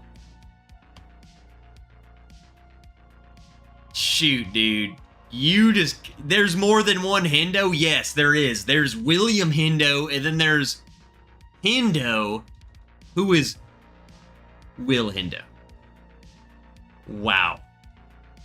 That's kind of crazy. Welcome. He says, love the channel, keep up the good work. William Hendo, I encourage you to stick around. No, I'm sure, I understand that, Hendo. William. There's just another dude that is very big in the whiskey community that we know as Hendo. And his name's also Will Hendo. Like, you have the same exact, like nickname in the chat. It's kind of crazy. Outside the Star says, my dad lives in Searcy. Is it as podunk as it sounds? Outside the Star, that's kind of crazy. We are a solid 20 minutes from that city. I used to work at the hospital in Searcy. So outside, so I'm not going to tell you. I'm not going to tell you what the hospital is, but if you just look up Searcy, you'll find it. I used to work there. Is it as podunk as it sounds? I'm going to tell you right now, brother. That was the only time I ever worked in the emergency room. Was in Searcy, Arkansas, where your dad lives. It was moving to the center of Arkansas, like Trauma 1, where all the money is hospitals. I had more crazy experiences working out in Searcy than I did working in like downtown trauma land. We're talking, I had a dude come in, he had a knife. Here's the knife. It came in back of his neck. So it's just sticking out of his neck like this. He's talking to me. That was in Searcy. A Yankee candle up a dude's freaking butthole. That was in Searcy. Yankee, so this is like half the size of a Yankee candle up a human's anus.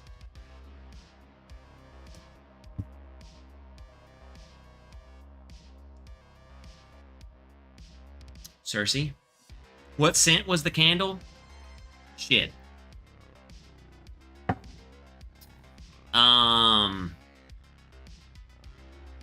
Yeah, I have a lot of stories about that ER. Like, like, you guys would think I'm making this stuff up, and it should have been, I would say every night I worked should have been a what, like the Tales of the ER or whatever that A&E show is.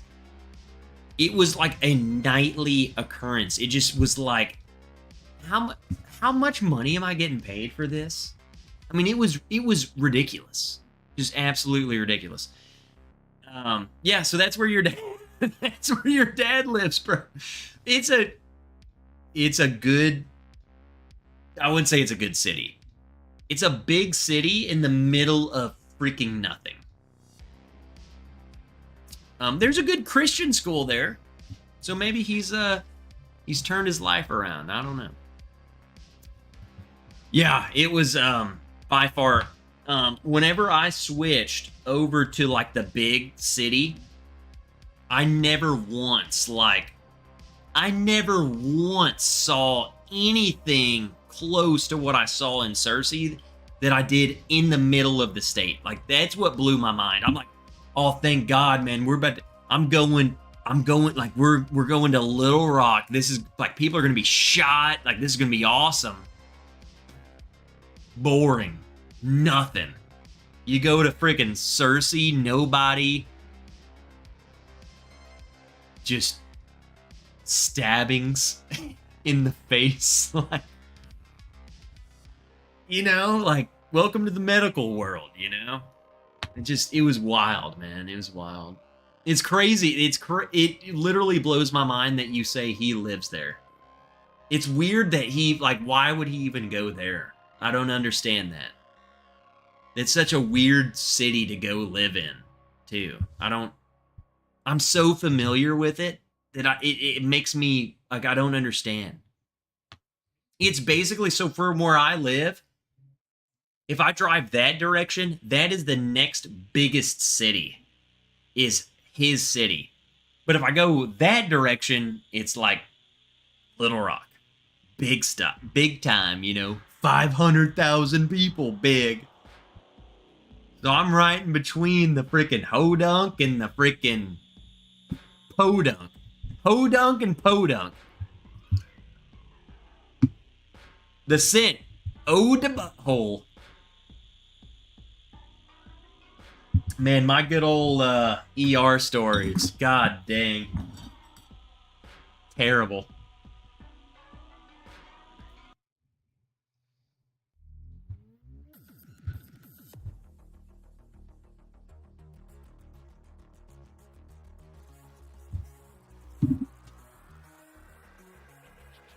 Better than living in Toadsuck.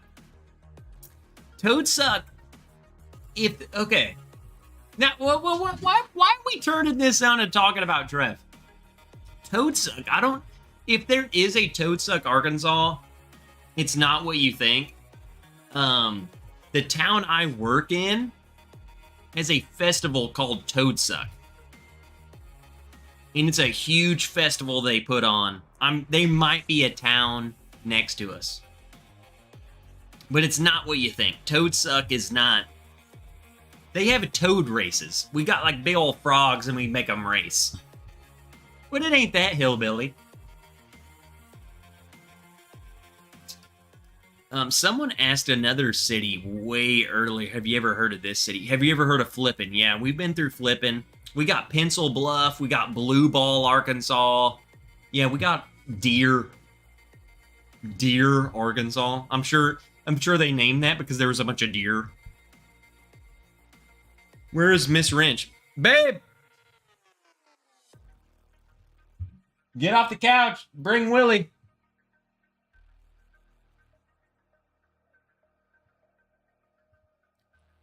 I need to know more about Arkansas. It makes us sound crazy. Outside the Stars, literally like, holy crap, we got people stabbed in the neck where my dad lives. Right up the road is Toadsuck. Flippin'. Blue Balls. It's not that bad, bro. It's not that bad. We have a Butterfest here in Reedsburg. Since we used to be the butter capital. What are you, just eating butter?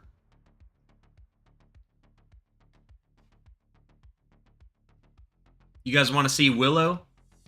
Give me some likes. Give me some hearts in the chat. Give me something. I'm gonna go get Willow.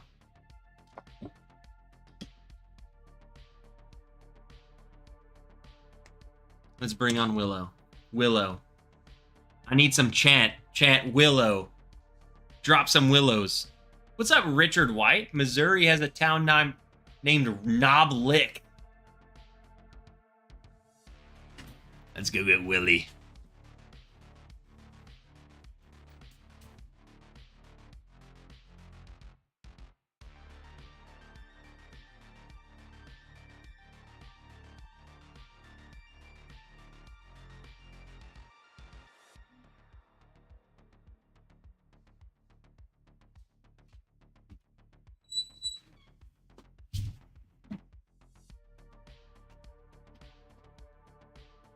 I want you guys all to notice her new bandana.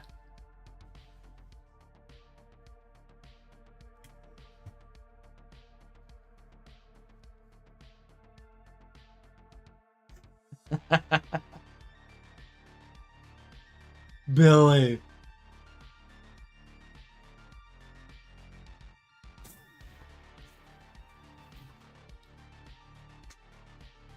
Billy. You say, what's up, guys?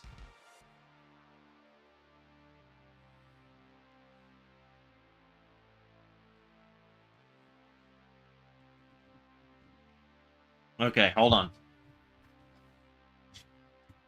Okay, it's gonna be okay. Bill, I gotta do something.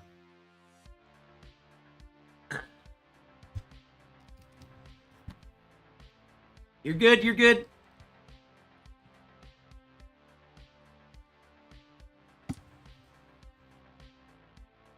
There you go. I just want you to see her arms when she sits on my lap.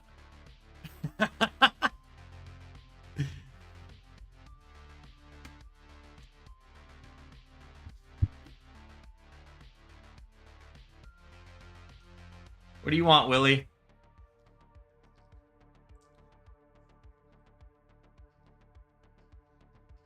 Good. You're so good. You say no.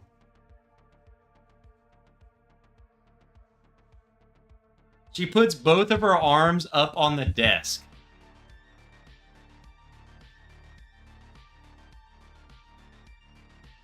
Will she say she liked this?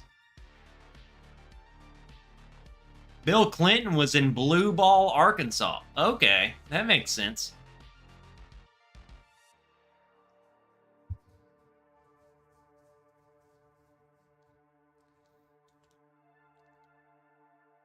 She'll sit like this for a while. Everyone says hello, Billy. Can you say hello? Give him a lick.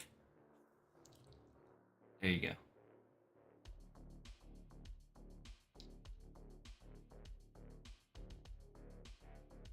Does Slick Willie still live in Arkansas? I don't know Slick Willie, but this is Willow, aka Willie.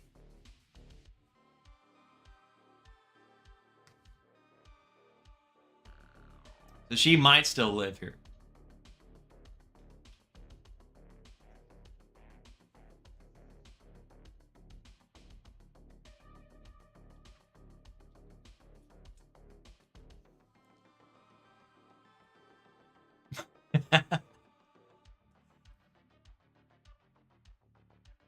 Billy, you want to go?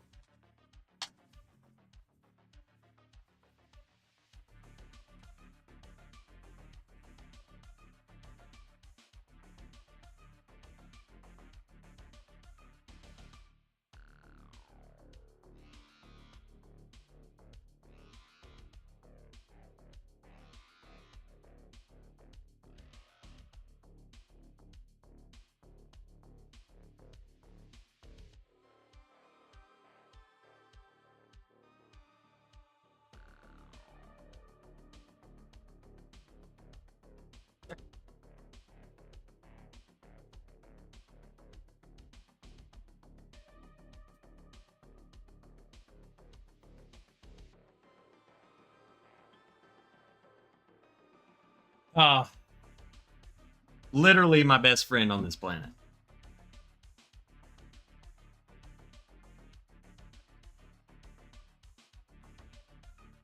How's that look? Pretty good for being drunk. Dad, what are you doing? What the heckin' is this? She is so used to this that she's like, oh my god, not again. She is more than used to this kind of behavior. She's a complete degenerate. Uh-oh, we got another CC Pullman. The problem is I already shot y'all's review. I'm just gonna have to look at this doggo photo on its own. Tony, forgot how young you are. Slick Willie is Bill Clinton, the ex-governor of Arkansas. Yep. We got an airport named after him. The Bill and Hillary Clinton Airport. A Willow etched Glen. If we could get Willow's face etched and it looks good, then I think we could do it. I think we could do it. All right. I went in there to get, I went and got Willow off of the couch. Miss Wrench is asleep. So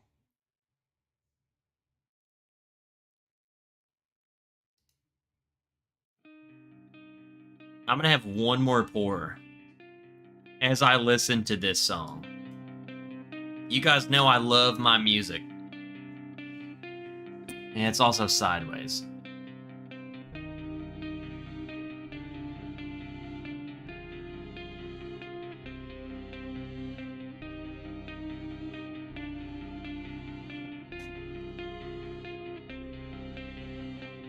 Still sideways. Fifth quarter tailgate. Scotty, $5 for Willow treats. I'll go give her a goddamn treat, Scotty.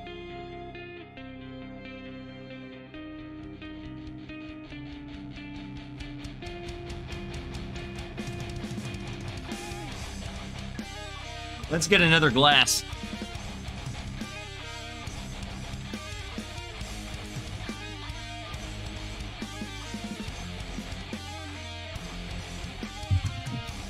I'm drinking what I want to pour, mother suckers.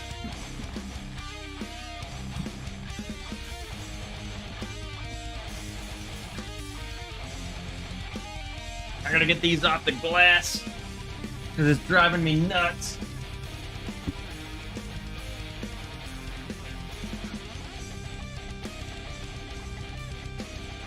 I just want to drink something good.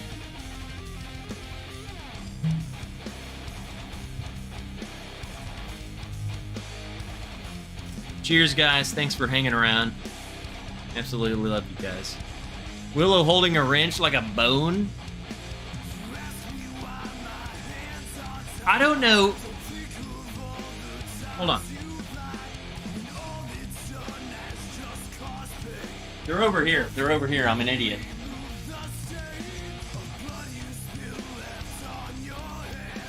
We did a coin with Willow and Biggin.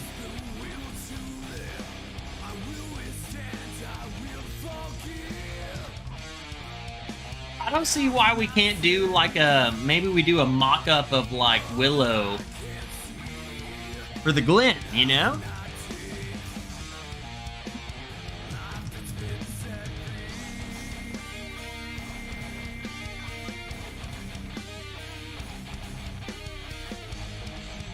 Been running teenagers, first pour of the glass. Let's go, Philip Travis. We staying late, baby.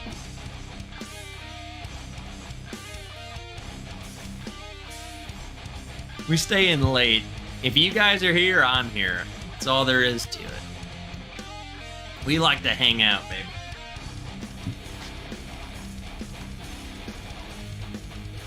Let me get this freaking jar out of here. It's pissing me off.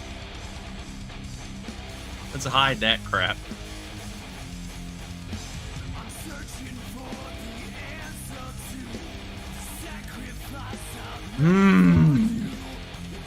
God, I love this stuff. I think I killed 7 samples and 2 Amazon bookcases tonight. Oh, did you finish your freaking furniture?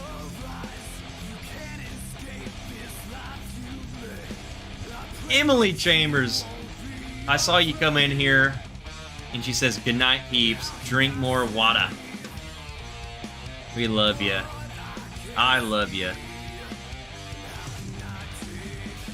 Is that the scented jar you spoke of? I sure hope not. I bet we could sell that jar on freaking Amazon.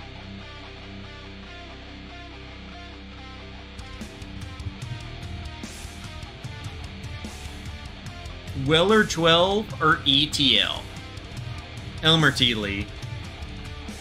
On taste alone, Elmer T Lee. I like Elmer T Lee better. When it comes down to price, I'd speak easy. E-Zip Zop. I always call you Easy Pop in my brain when I read that. Easy Pop. As far as taste alone goes, I would rather have an Elmer T Lee. When it comes down to the price, Willard 12's probably better economically. I think they're both way overpriced versus compared to what you get. I've also paid $40 for my Elmer T Lee. So maybe I'm a little biased because that's what that bottle should be. It should not be any more than $40. It is not that good. It is $40 good. Weller 12 is, I would say Weller 12 might be $60 good because it's got some oakiness.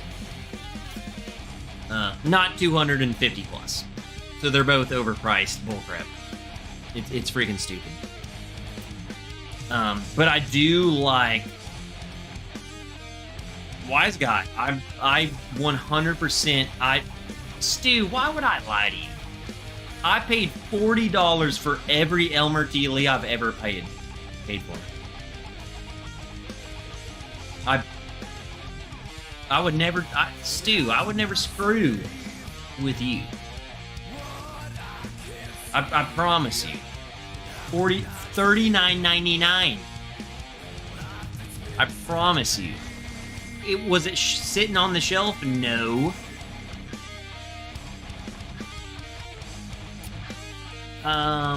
No, my last one, it was probably 2020. I mean, yeah, it's been a few years, but it wasn't 2016. It was, I got one pretty much every year. I got one like 2019, 2020, 2021. Maybe even 2022. Yeah, it wasn't like years and years ago. Again, Stu, that was the guy.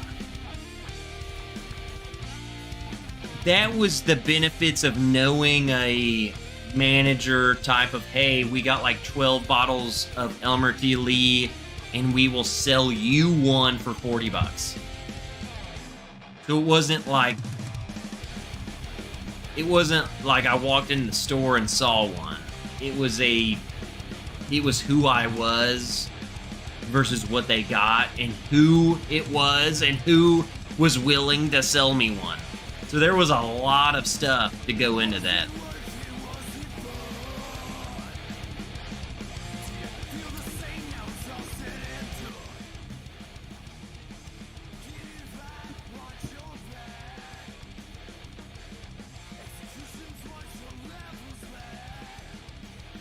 Never won one in a raffle, which is crazy.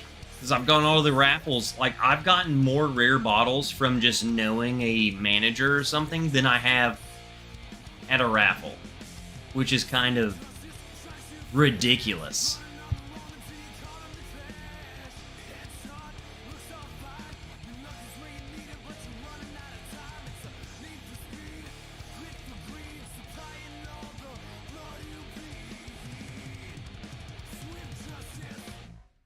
Comes and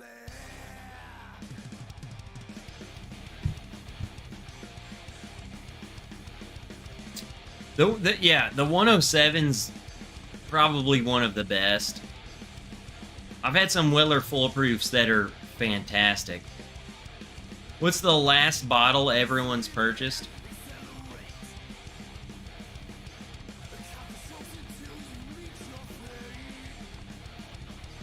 The last bottle I purchased wasn't bourbon, it was wine.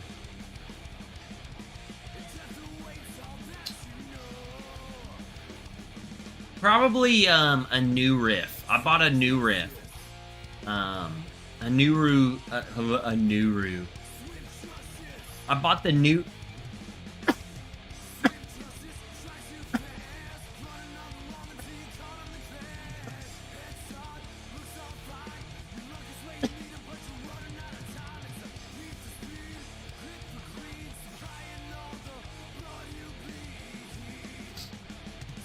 I take it back. This regular old 13th Colony bourbon is the last bottle I bought.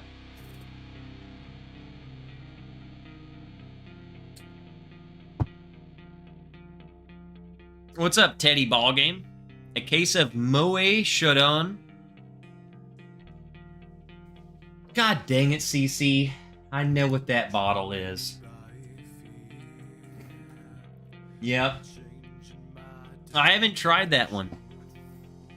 CC, can you or Dustin send me an email right now that just says hey?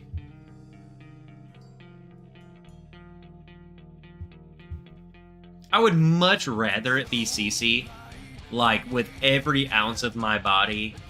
Would love for that beautiful CC to send me an email, but I would fully accept Dustin too. Kind of. Barely. Maybe. Doubtfully. Just send me an email, please. Both of you. You just go ahead and both of you. You can share it. There, I got you. Oh, CC won! Suck it, Dustin!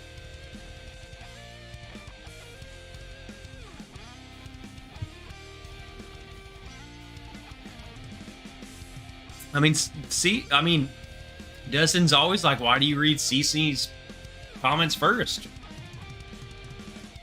It's because I don't know, she's like my best friend, and you're just like the dude who doesn't send me emails, bro.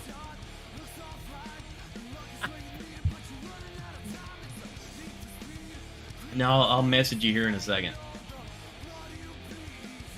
I'm just giving you a hard time, Dustin, except for everything I say is 100% true. And I mean everything I say. So suck it. I've never seen one in my area. My girlfriend just won the auto. Okay, Justin, I got the email too. And you know what, 13th Colonies? You suck, Trev. You can't come here, is what they told me. So Jason Howell said my girlfriend just won the autographed 13th Colony 15-year anniversary bottle. Yeah. I didn't win. I did not win. I got the email today. What's up, Bourbon Noob? You freaking do push-ups, bro. Found an ETL on the shelf for $45 last December. See, it does happen. Also, where the F were you? Because that couldn't have been like a regular shelf. There's just no way. Unless, I mean, it could be. I've seen it happen. I bought some Stags. It had to, if he bought it on a regular shelf, it had to have been something weird. One of the local stores around here, they would put random rare bottles, like they would hide them in the shelves. And if you found them, they would sell them to you for retail. So I found like a Stag Junior. This was like Stag Junior 12. Like this was way back in the day, like 12, 11, 10. I don't even know. Way back then. And it was hidden behind all of these other bourbon bottles. So I'm like the type of guy who like looks So if I see a bunch of Elijah Craig barrel proof, I always reach for the back. And I see like, well, what is this one? If I see a bunch of A123, I grab the back bottle and see if it's a B or like a C from last year. You know what I'm saying? Like I see if it's a previous batch. Because those people, they have no clue. And they'll do that. They'll put, A123, A123, A123, and then they're like, well, here's a couple of Elijah Craig barrel proofs. It's C922.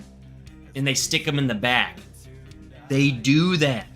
So pro tip, always check the back of the, if it's a bunch of Elijah Craig barrel proof, check the back and see what it is. It could be the batch before. Pro tip, please don't tell anyone. But I've scored a lot of that way. But I always look in between the shelf, and there were times where I would look in there and I would see a stag. And I'm like, what the freak is that?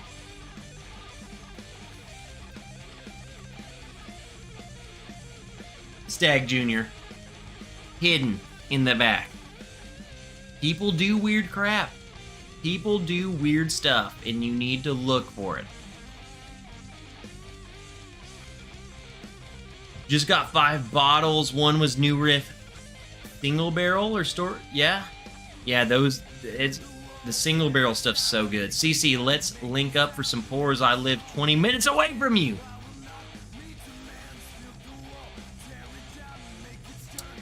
Trev got the whiskey sneezes. I'm allergic to y'all's bullcrap.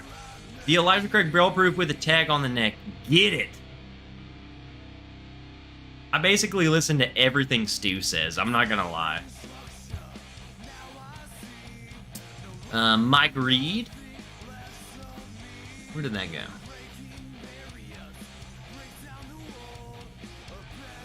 I'll be at the 1 p.m. session, so they're meeting up for something. Okay, you convinced me to pour an Elijah Craig barrel proof. Okay. Pro tip, if you're finding Elijah Craig barrel proofs on the shelf, buy all of them. Tony, I find them all. I take that back. The C923 was the first time I've never found an Elijah Craig barrel proof on the shelf. The first time in 5 years. Otherwise, they all sit on the shelf. Every time. Every single batch ever has been on the shelf. And I've gotten multiple every time. This was the first time I've never gotten one. I don't buy all of them. I buy 2.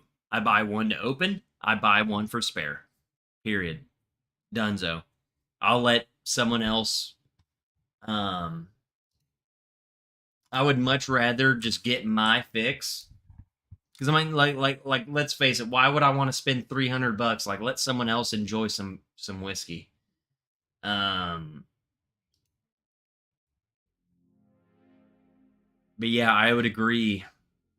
They're definitely, to me, they're definitely like, it's a buy one for sure, period. Bottles. I got many C1919 in my area for 70-80. Greatest yes, Stu, I agree with you 100%. Period. Bourbon Noob says he got the Elmer T Lee at a gas station. Are you kidding me?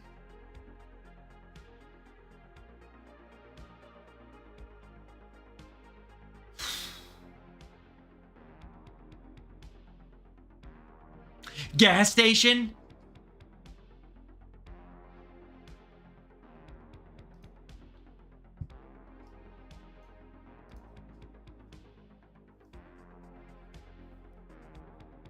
You know what happens at the gas stations where I'm from?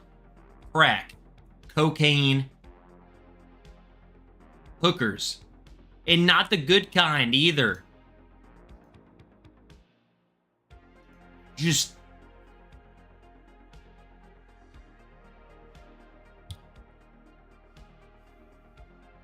you don't want to go to a gas station around where I'm from when it's dark. You better park as close to the front door and you better just go in and come out. You know what I'm saying? Like, you ain't finding Elmer T Lee. You're finding Dixie Stardust. And she has no teeth, and she will do whatever you want her to do for 13 cents. Just don't. No Elmer T Lee. Sheesh.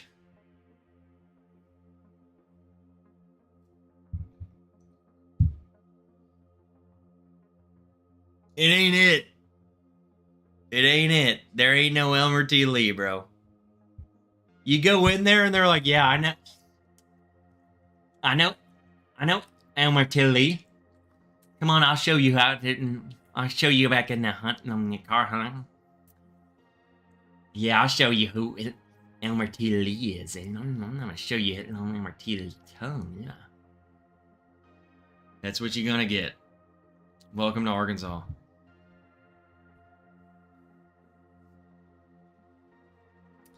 Yeah, $15. Yeah, that's... I don't know, man. You might get more than you bargained for, brother. $15 might get you, everything you expect and more, brother. we real close to the border. All these people just... Hey, I ain't trying to get... you know, political, but I know what's coming across the border, and I know who trying to suck people off in the parking lot. You might get a good deal down here. Don't come down here. Do not do that. Do not do that.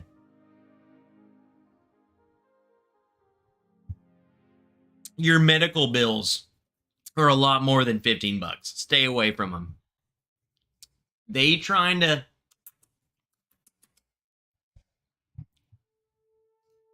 There you go. Plico got all over it. Just stay safe.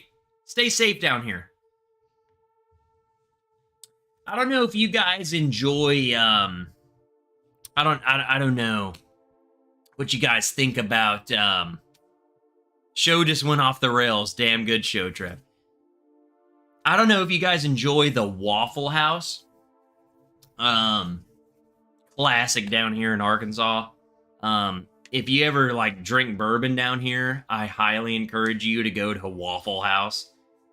I feel like Waffle House is like the best Michelin restaurant we got down here.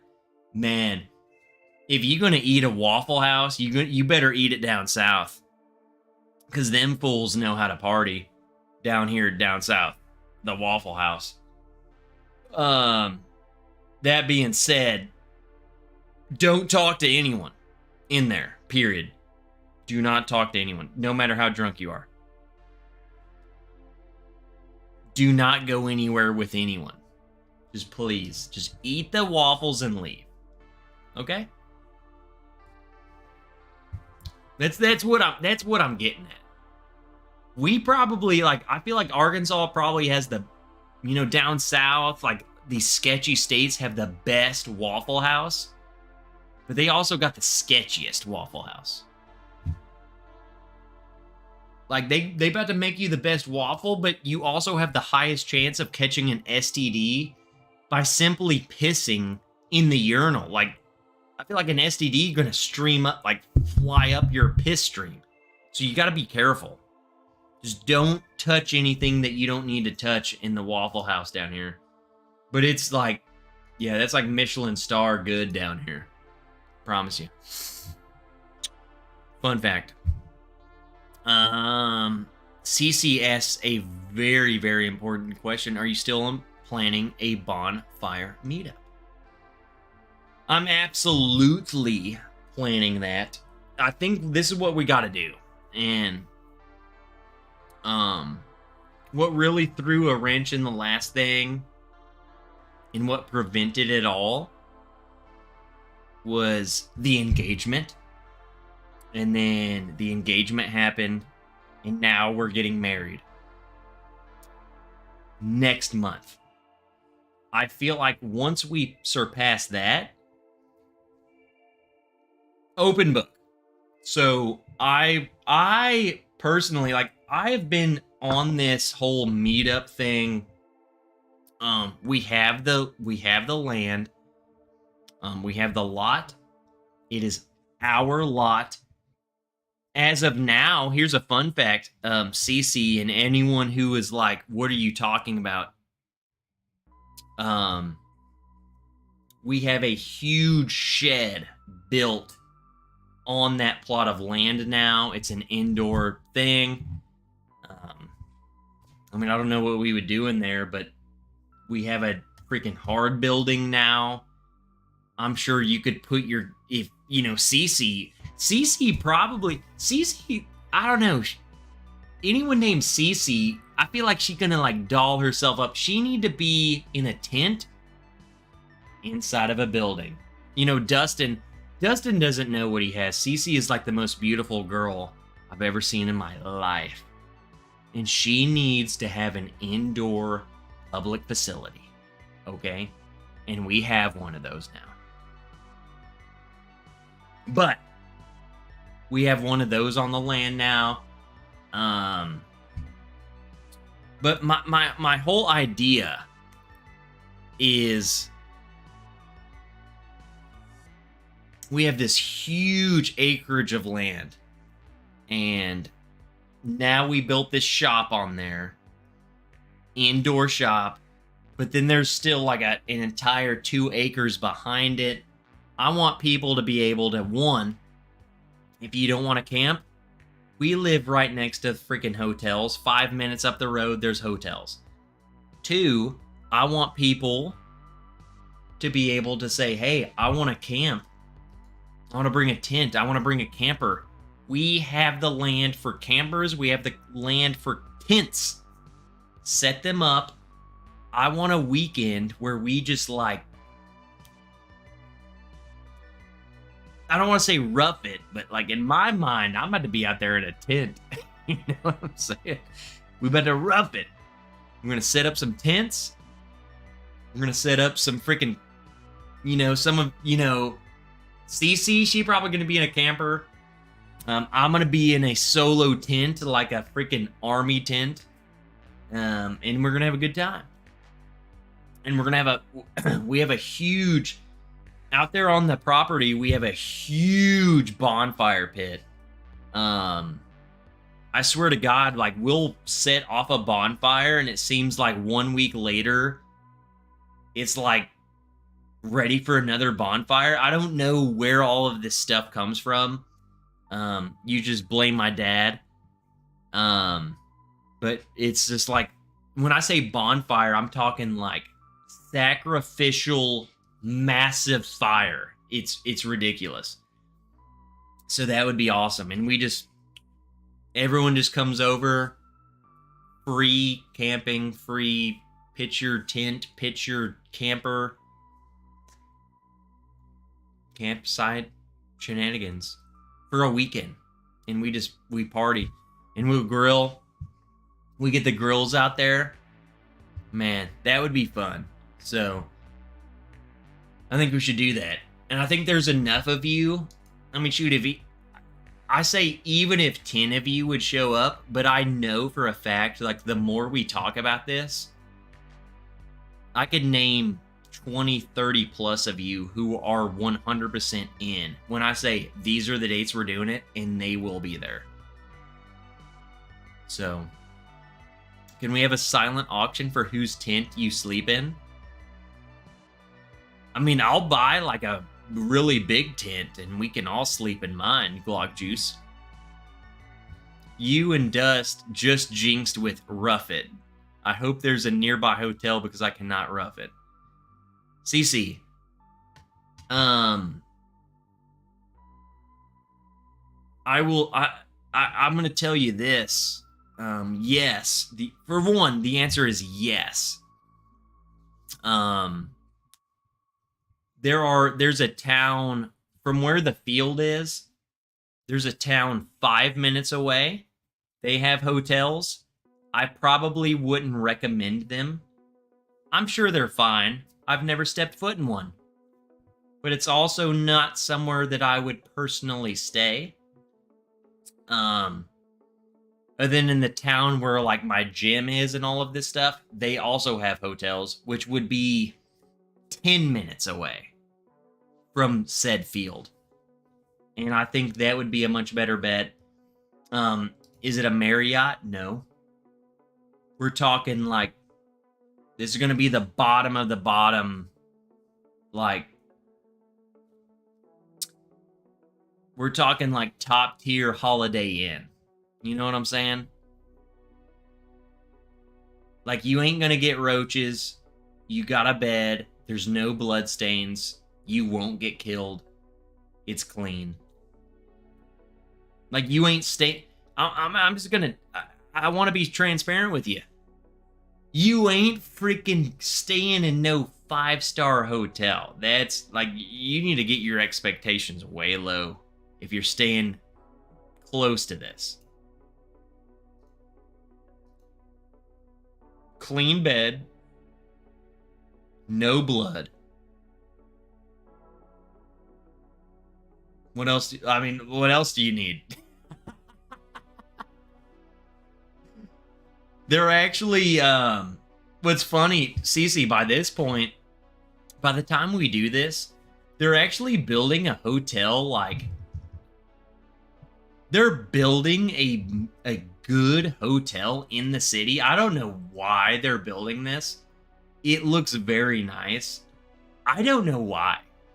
So I think you're going to be fine. Like, by the time we do this, I think that hotel will be open. And when the time comes, I will recommend you to go stay in that hotel. It looks really nice, and I'm so confused why they're building that. I think it might be because they're like, wow, all those hotels suck butt. So they're building this one.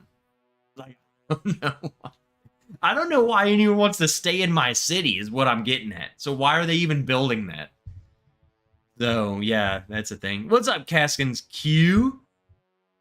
Hey, dude, Caskin Q, he knows about the Arkansas hotels. They're not bad. They're really not bad. You got to set people up because I know I'm cool with sleeping in a tent, man. I'm an army guy. You give me a poncho and some sticks and I'm set. Like, I'm fine.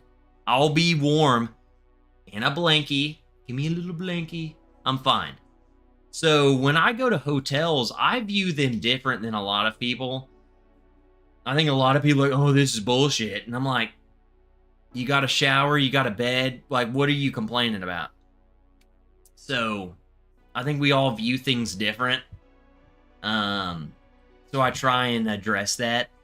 Because what I think is fine, I think a lot of people are like, bro, that's like a 2-star hotel, bro. And I'm like, dude, that's a hot shower.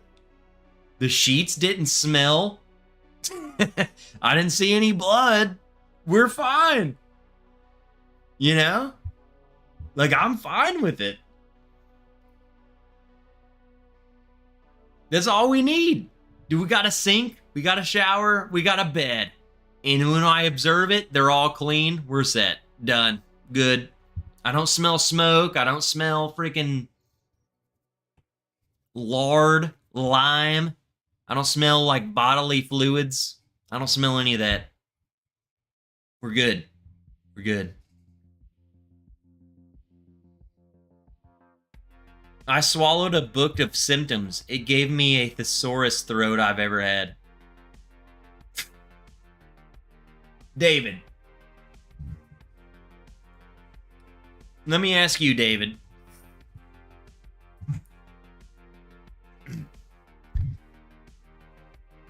I'm going to ask everyone this. Everyone in the chat who's listening. And then we got to wrap it up because it's 10 o'clock.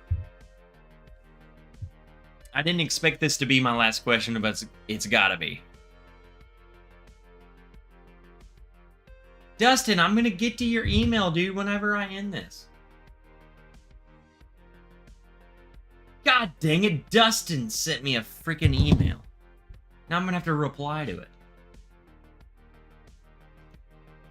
I want to ask everyone this question, and this is what happens when we're freaking late at night.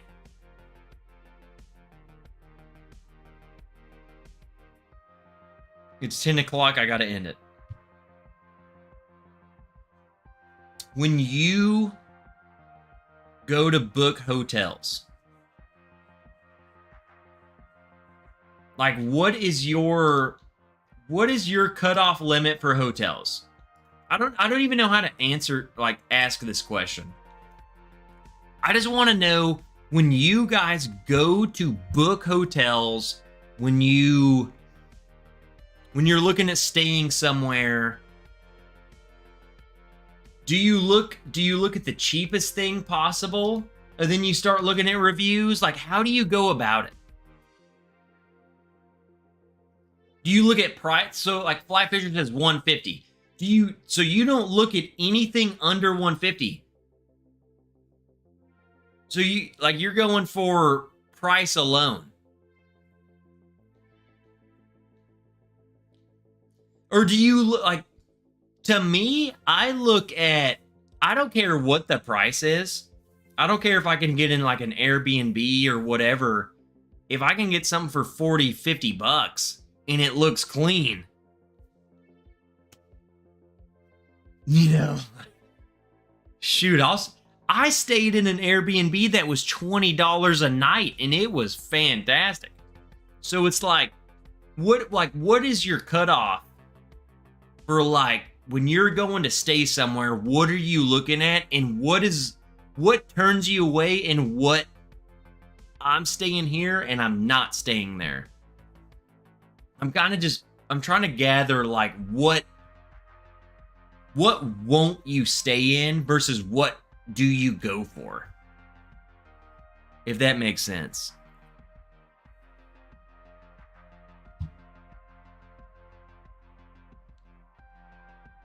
There's a lot of context here, but typically in the past I have targeted a set of hotels I like, and then I look at the price range and location. David Goldman says, I filter 3-star minimum. I'm right there with you. Patient and regular reviews, then cheapest. Depends on the sheet thread. Oh, you don't have that? Your sheet count doesn't have that many threads? See ya. We're not freaking peasants here. If I'm with my family, 150-ish per. If I'm by myself or with buddies in a trip, roll the dice on whatever. Mike Reed, I'm right there with you, brother. I'm right there with you. Because if I'm booking somewhere for me, dude, give me a couch. If it was just me, I could find an Airbnb that has a couch, a pillow, a blanket, and like free beer in the fridge, because that, like, Airbnb people do that. Yeah, cool. I'm all in. I'm gonna drink some beer. I'm gonna go to sleep on my couch, and I'm gonna be so happy by spending 20 bucks. When I'm with Miss Wrench, our numbers go way up. Way up. We're talking, I know what she likes. I know what I'm comfortable with. I know what she's comfortable with. And I know what she is willing to, like, take the chance on. And they are so far apart. Even what she's willing to take on. Yeah, we gotta have, I would consider it bougie. I'm cool. Like, come on, guys. I slept in a freaking tank for 3 weeks straight. I mean, I was like, my ball sweat was my soap. I mean, it was that bad. I had baby wipes for 3 weeks. So I'm cool with roughing it. Yeah, she doesn't come anywhere near. She won't even go in a tent. So I get that too. I get it.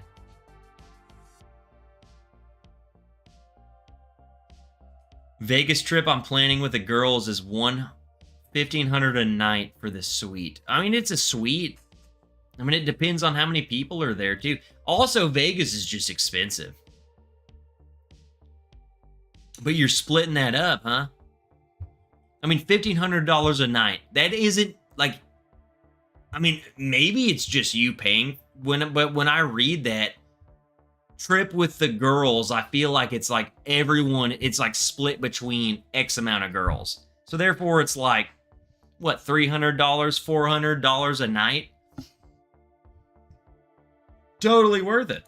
Especially if you have a group of girls, yeah, it's totally worth it. Nothing over 120 unless it's a special location or event, but usually 65 to 90 a night. Reasonable, depending on the area or price, but you can have 150 that's great, or where there's a dead who under the bed. I'll do $200 a night if I have my dogs. I freaking love it. I love hearing y'all's guys. If I'm with my family, 150-ish per. By myself. Oh, I read that one. I use an OTA to see what's in the area ahead over the TripAdvisor for reviews. I do that. I'm a very big review reviewer. I wherever I'm staying, I always go for reviews. I don't care if you have 3 stars, 4 stars, or 5 stars. I read the reviews because I feel like that tells you a lot about the people. I feel like a lot of people who leave reviews are a bunch of cocksuckers. I'm sorry. And you can tell. Here's the thing. I'm the type of person, I don't leave a review unless it's really good or really bad. So again, I'm that type of person, if it's really bad, I'm going to leave a bad review. And if it's really good, I'm going to give a really good review. But there's so many people who are like, yeah, this is the worst place I've ever stayed in. And then it's like, why was it so bad? Yeah, they didn't give us extra soap. That pisses me off. It's like you gave them a 1 star because they didn't give you soap. Like, it's reviews like that shouldn't count against their review system. It just straight up pisses me off.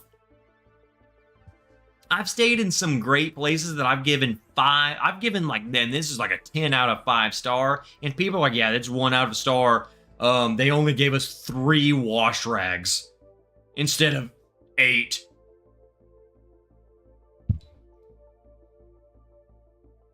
Who are you, Jesus Christ? Like, who do you think you are?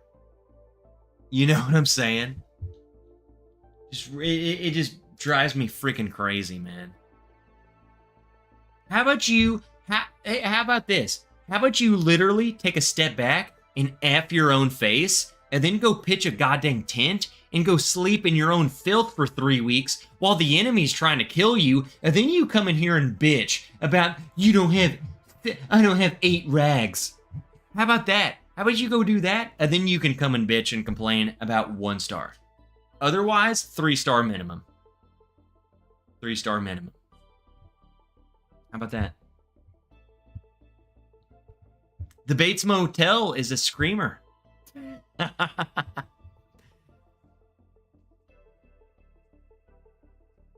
The La Quinta is usually... I like La Quinta.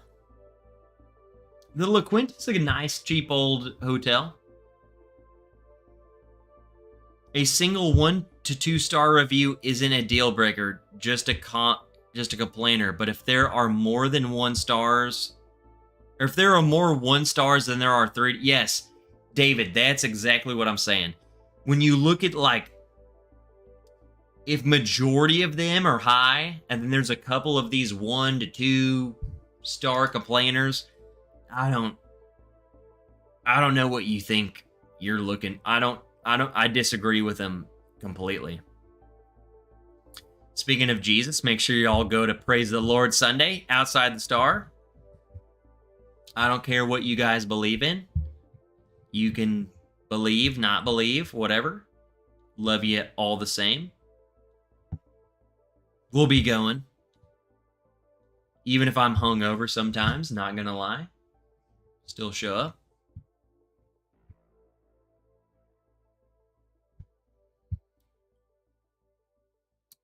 Cambria is freaking awesome. I love those hotels. My company put me in up.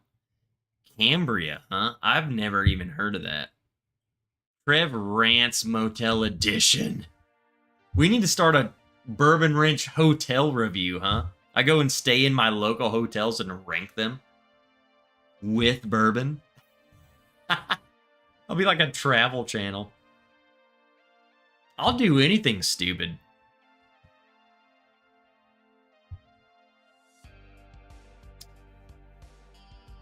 Ooh!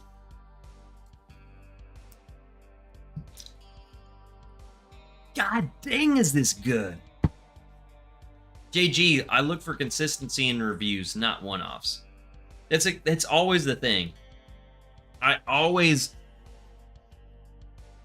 We've noticed this a lot, like, when we started, like, traveling overseas a lot, we look through the reviews and there's so many people are, like, 5-star reviews, and then there's, like, one person who has such a terrible review.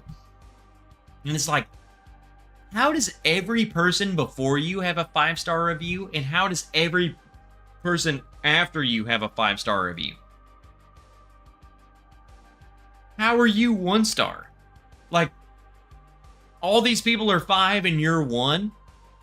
Maybe it's you? Like, was it really that bad? Was there blood? Here's my analysis. Was there blood, shit, semen, or rats in your bed? No? Cool. Comfortable bed. Shoot, I don't even know. Did you have a roof over your head? Yeah? Okay. Like, what are you, like, what are we bitching about? I don't, like, truly give me a reason. Oh, well, they didn't bring me up straight to my...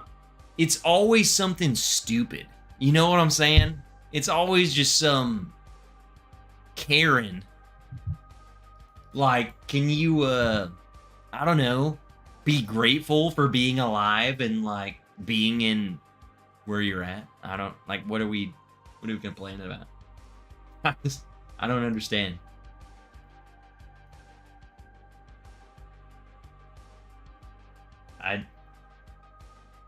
You gotta read the reviews. You gotta read the reviews. You're gonna find a bunch of Karens out there. Bed and shower. I don't stay in my hotel the whole time. This is another point, Andretzky. I don't know if you travel outside of the U.S. When you go, like, I can only speak for Germany and Italy, because those are the only 2 countries I've been to, like, I've spent a prolonged amount of time in. The showers in basically just rooms and bathrooms in general in all of Europe, including Italy, Germany, insert any goddamn country you want to insert, much smaller than US. You don't get to jerk off in the corner of your bathroom. There ain't room to. It's a toilet, sink, shower. That's it. Like, there is no room. You can't do jumping jacks. You walk in the bathroom, you're in the shower. There is no room to do any of this stuff. I think a lot of people go over there and they're expecting, like, I should be able to freaking do cartwheels in my bathroom, and that's just not what you're gonna get over there. Like, I don't know what to tell you otherwise. Like, that what you freaking... I don't know.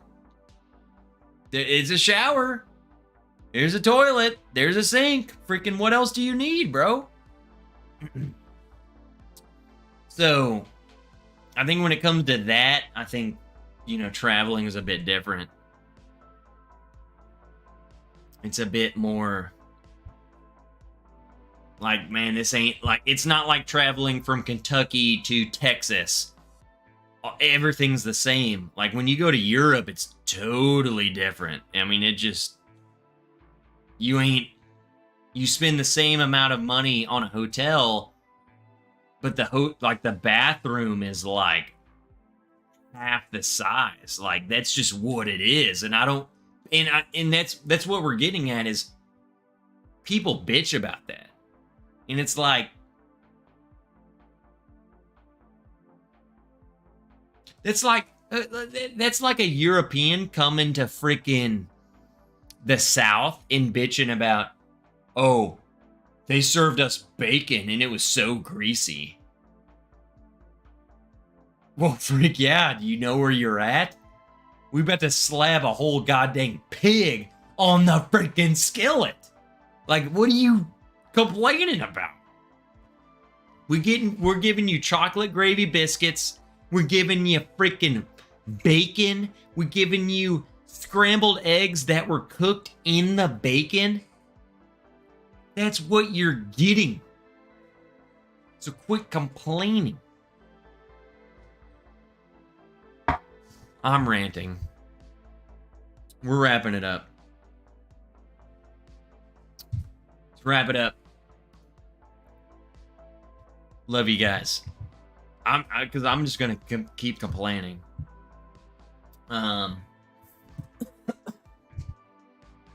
We'll see how I'm feeling tomorrow.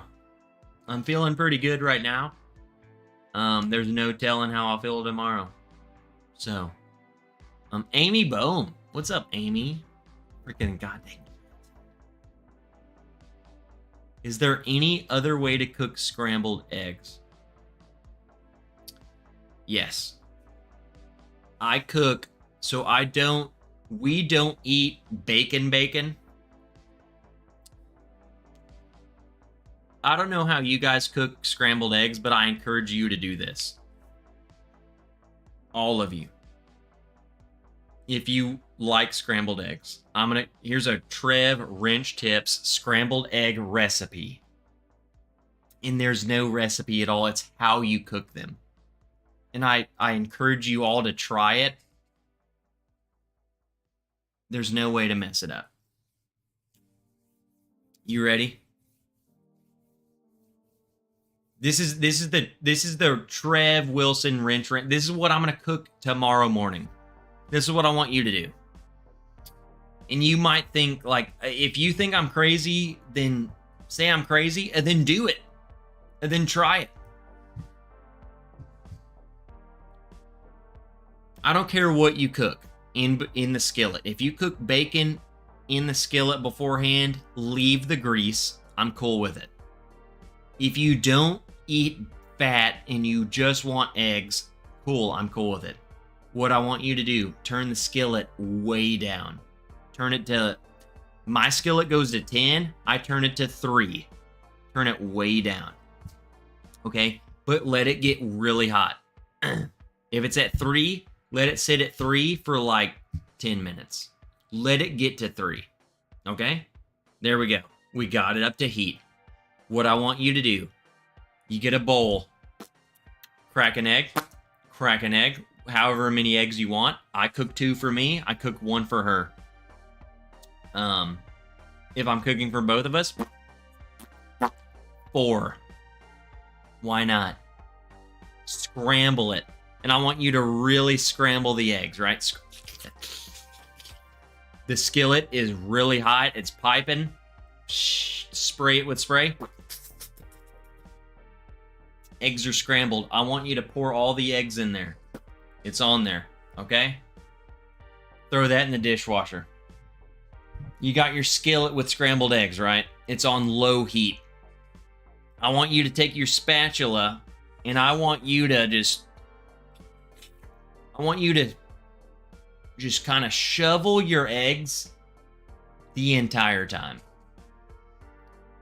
the entire time. Shovel the eggs. You can take a break.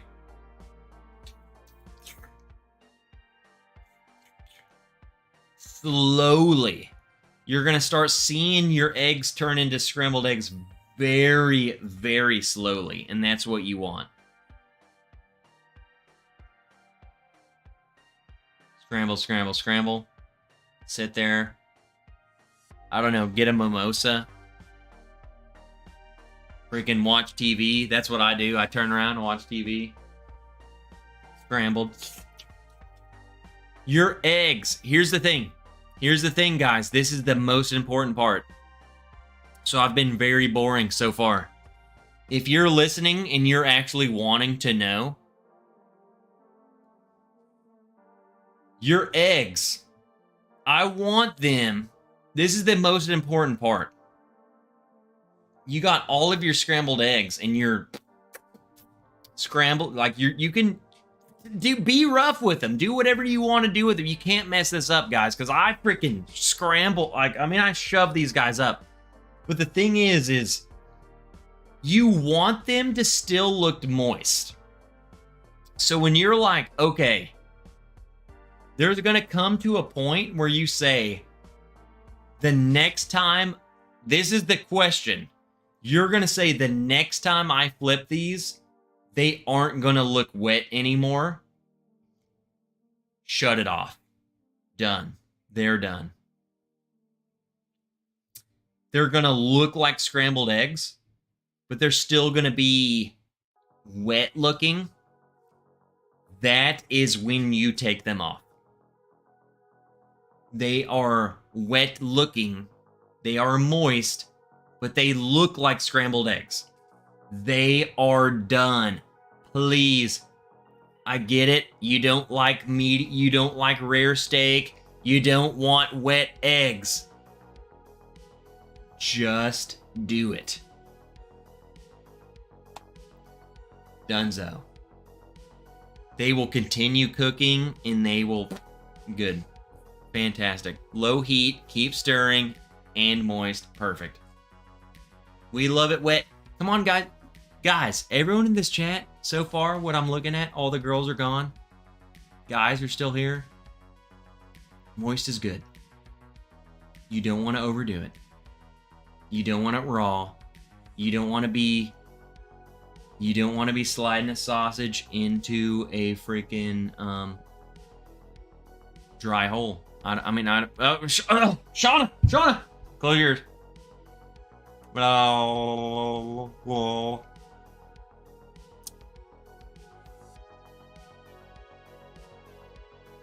Come on, guys. Know what to do with your meat, aka your eggs. Come on. I mean, I don't know what to tell. Come on. Cece. Dustin better freaking poach your eggs tomorrow morning, okay? All right. That's it. Go cook some scrambled egg. You know what? I'm gonna take a... My issue is I can't post videos on Patreon, or else I would send a goddamn video of me cooking freaking eggs. Brian Podolak, last minute question. Woodford Double Oaked or Old Forester 1910? Old Forester 1910. Period. When it comes down to my favorite Double Oaked, 1910 for sure. I like Woodford Double Oak. Don't get me wrong. I just if you had to tell me, Trev, which one, 1910. Period. No doubt about it. Not even a question.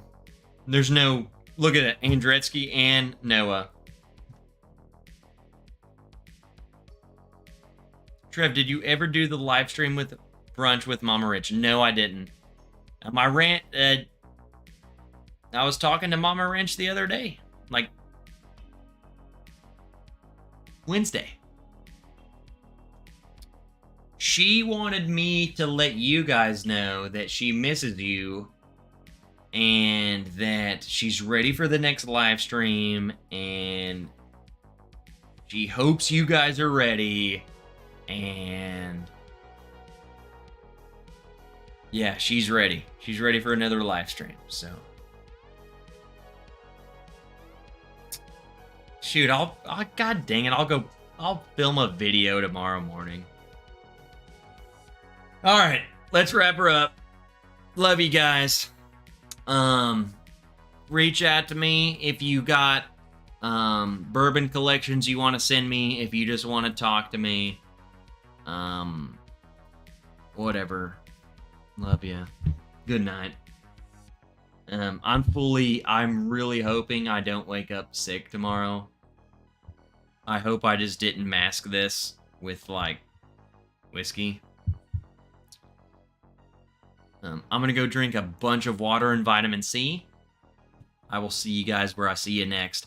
Again, Pullmans, you emailed me. I'm gonna email you back, but I filmed an episode of y'all's collection. Paul P, his collection, James Lay, David Smith. David, if you're here. I filmed a couple of videos. I just haven't edited them yet. So that's what's coming up next. So, if you want y'all's collection entered into Trev, I don't even judge your freaking, like, I just literally go through your bottles and, like, talk. I'm just so happy the whole time. There's no judging of anything. So, if you want to be involved in that, we have a lot. So you'll be added. I don't know, like, I've been kind of just pulling people randomly. So, yeah, Wilmington, yours. Well, Wilmington, I filmed yours today. I did yours and CC's today. So, no, I did CC's. I recorded CC's the other night, and I did yours today. I just haven't edited them yet, so they're like raw footage. So I'm trying to get caught up. Mama Wrench is pumped for the wedding. I think she's gonna bawl her freaking eyes out. I'm kind of more nervous about, like,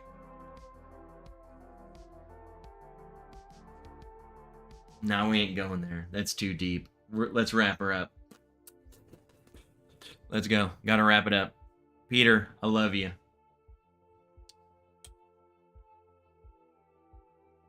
All right. See you guys next time. Friggin' love you. See you next week.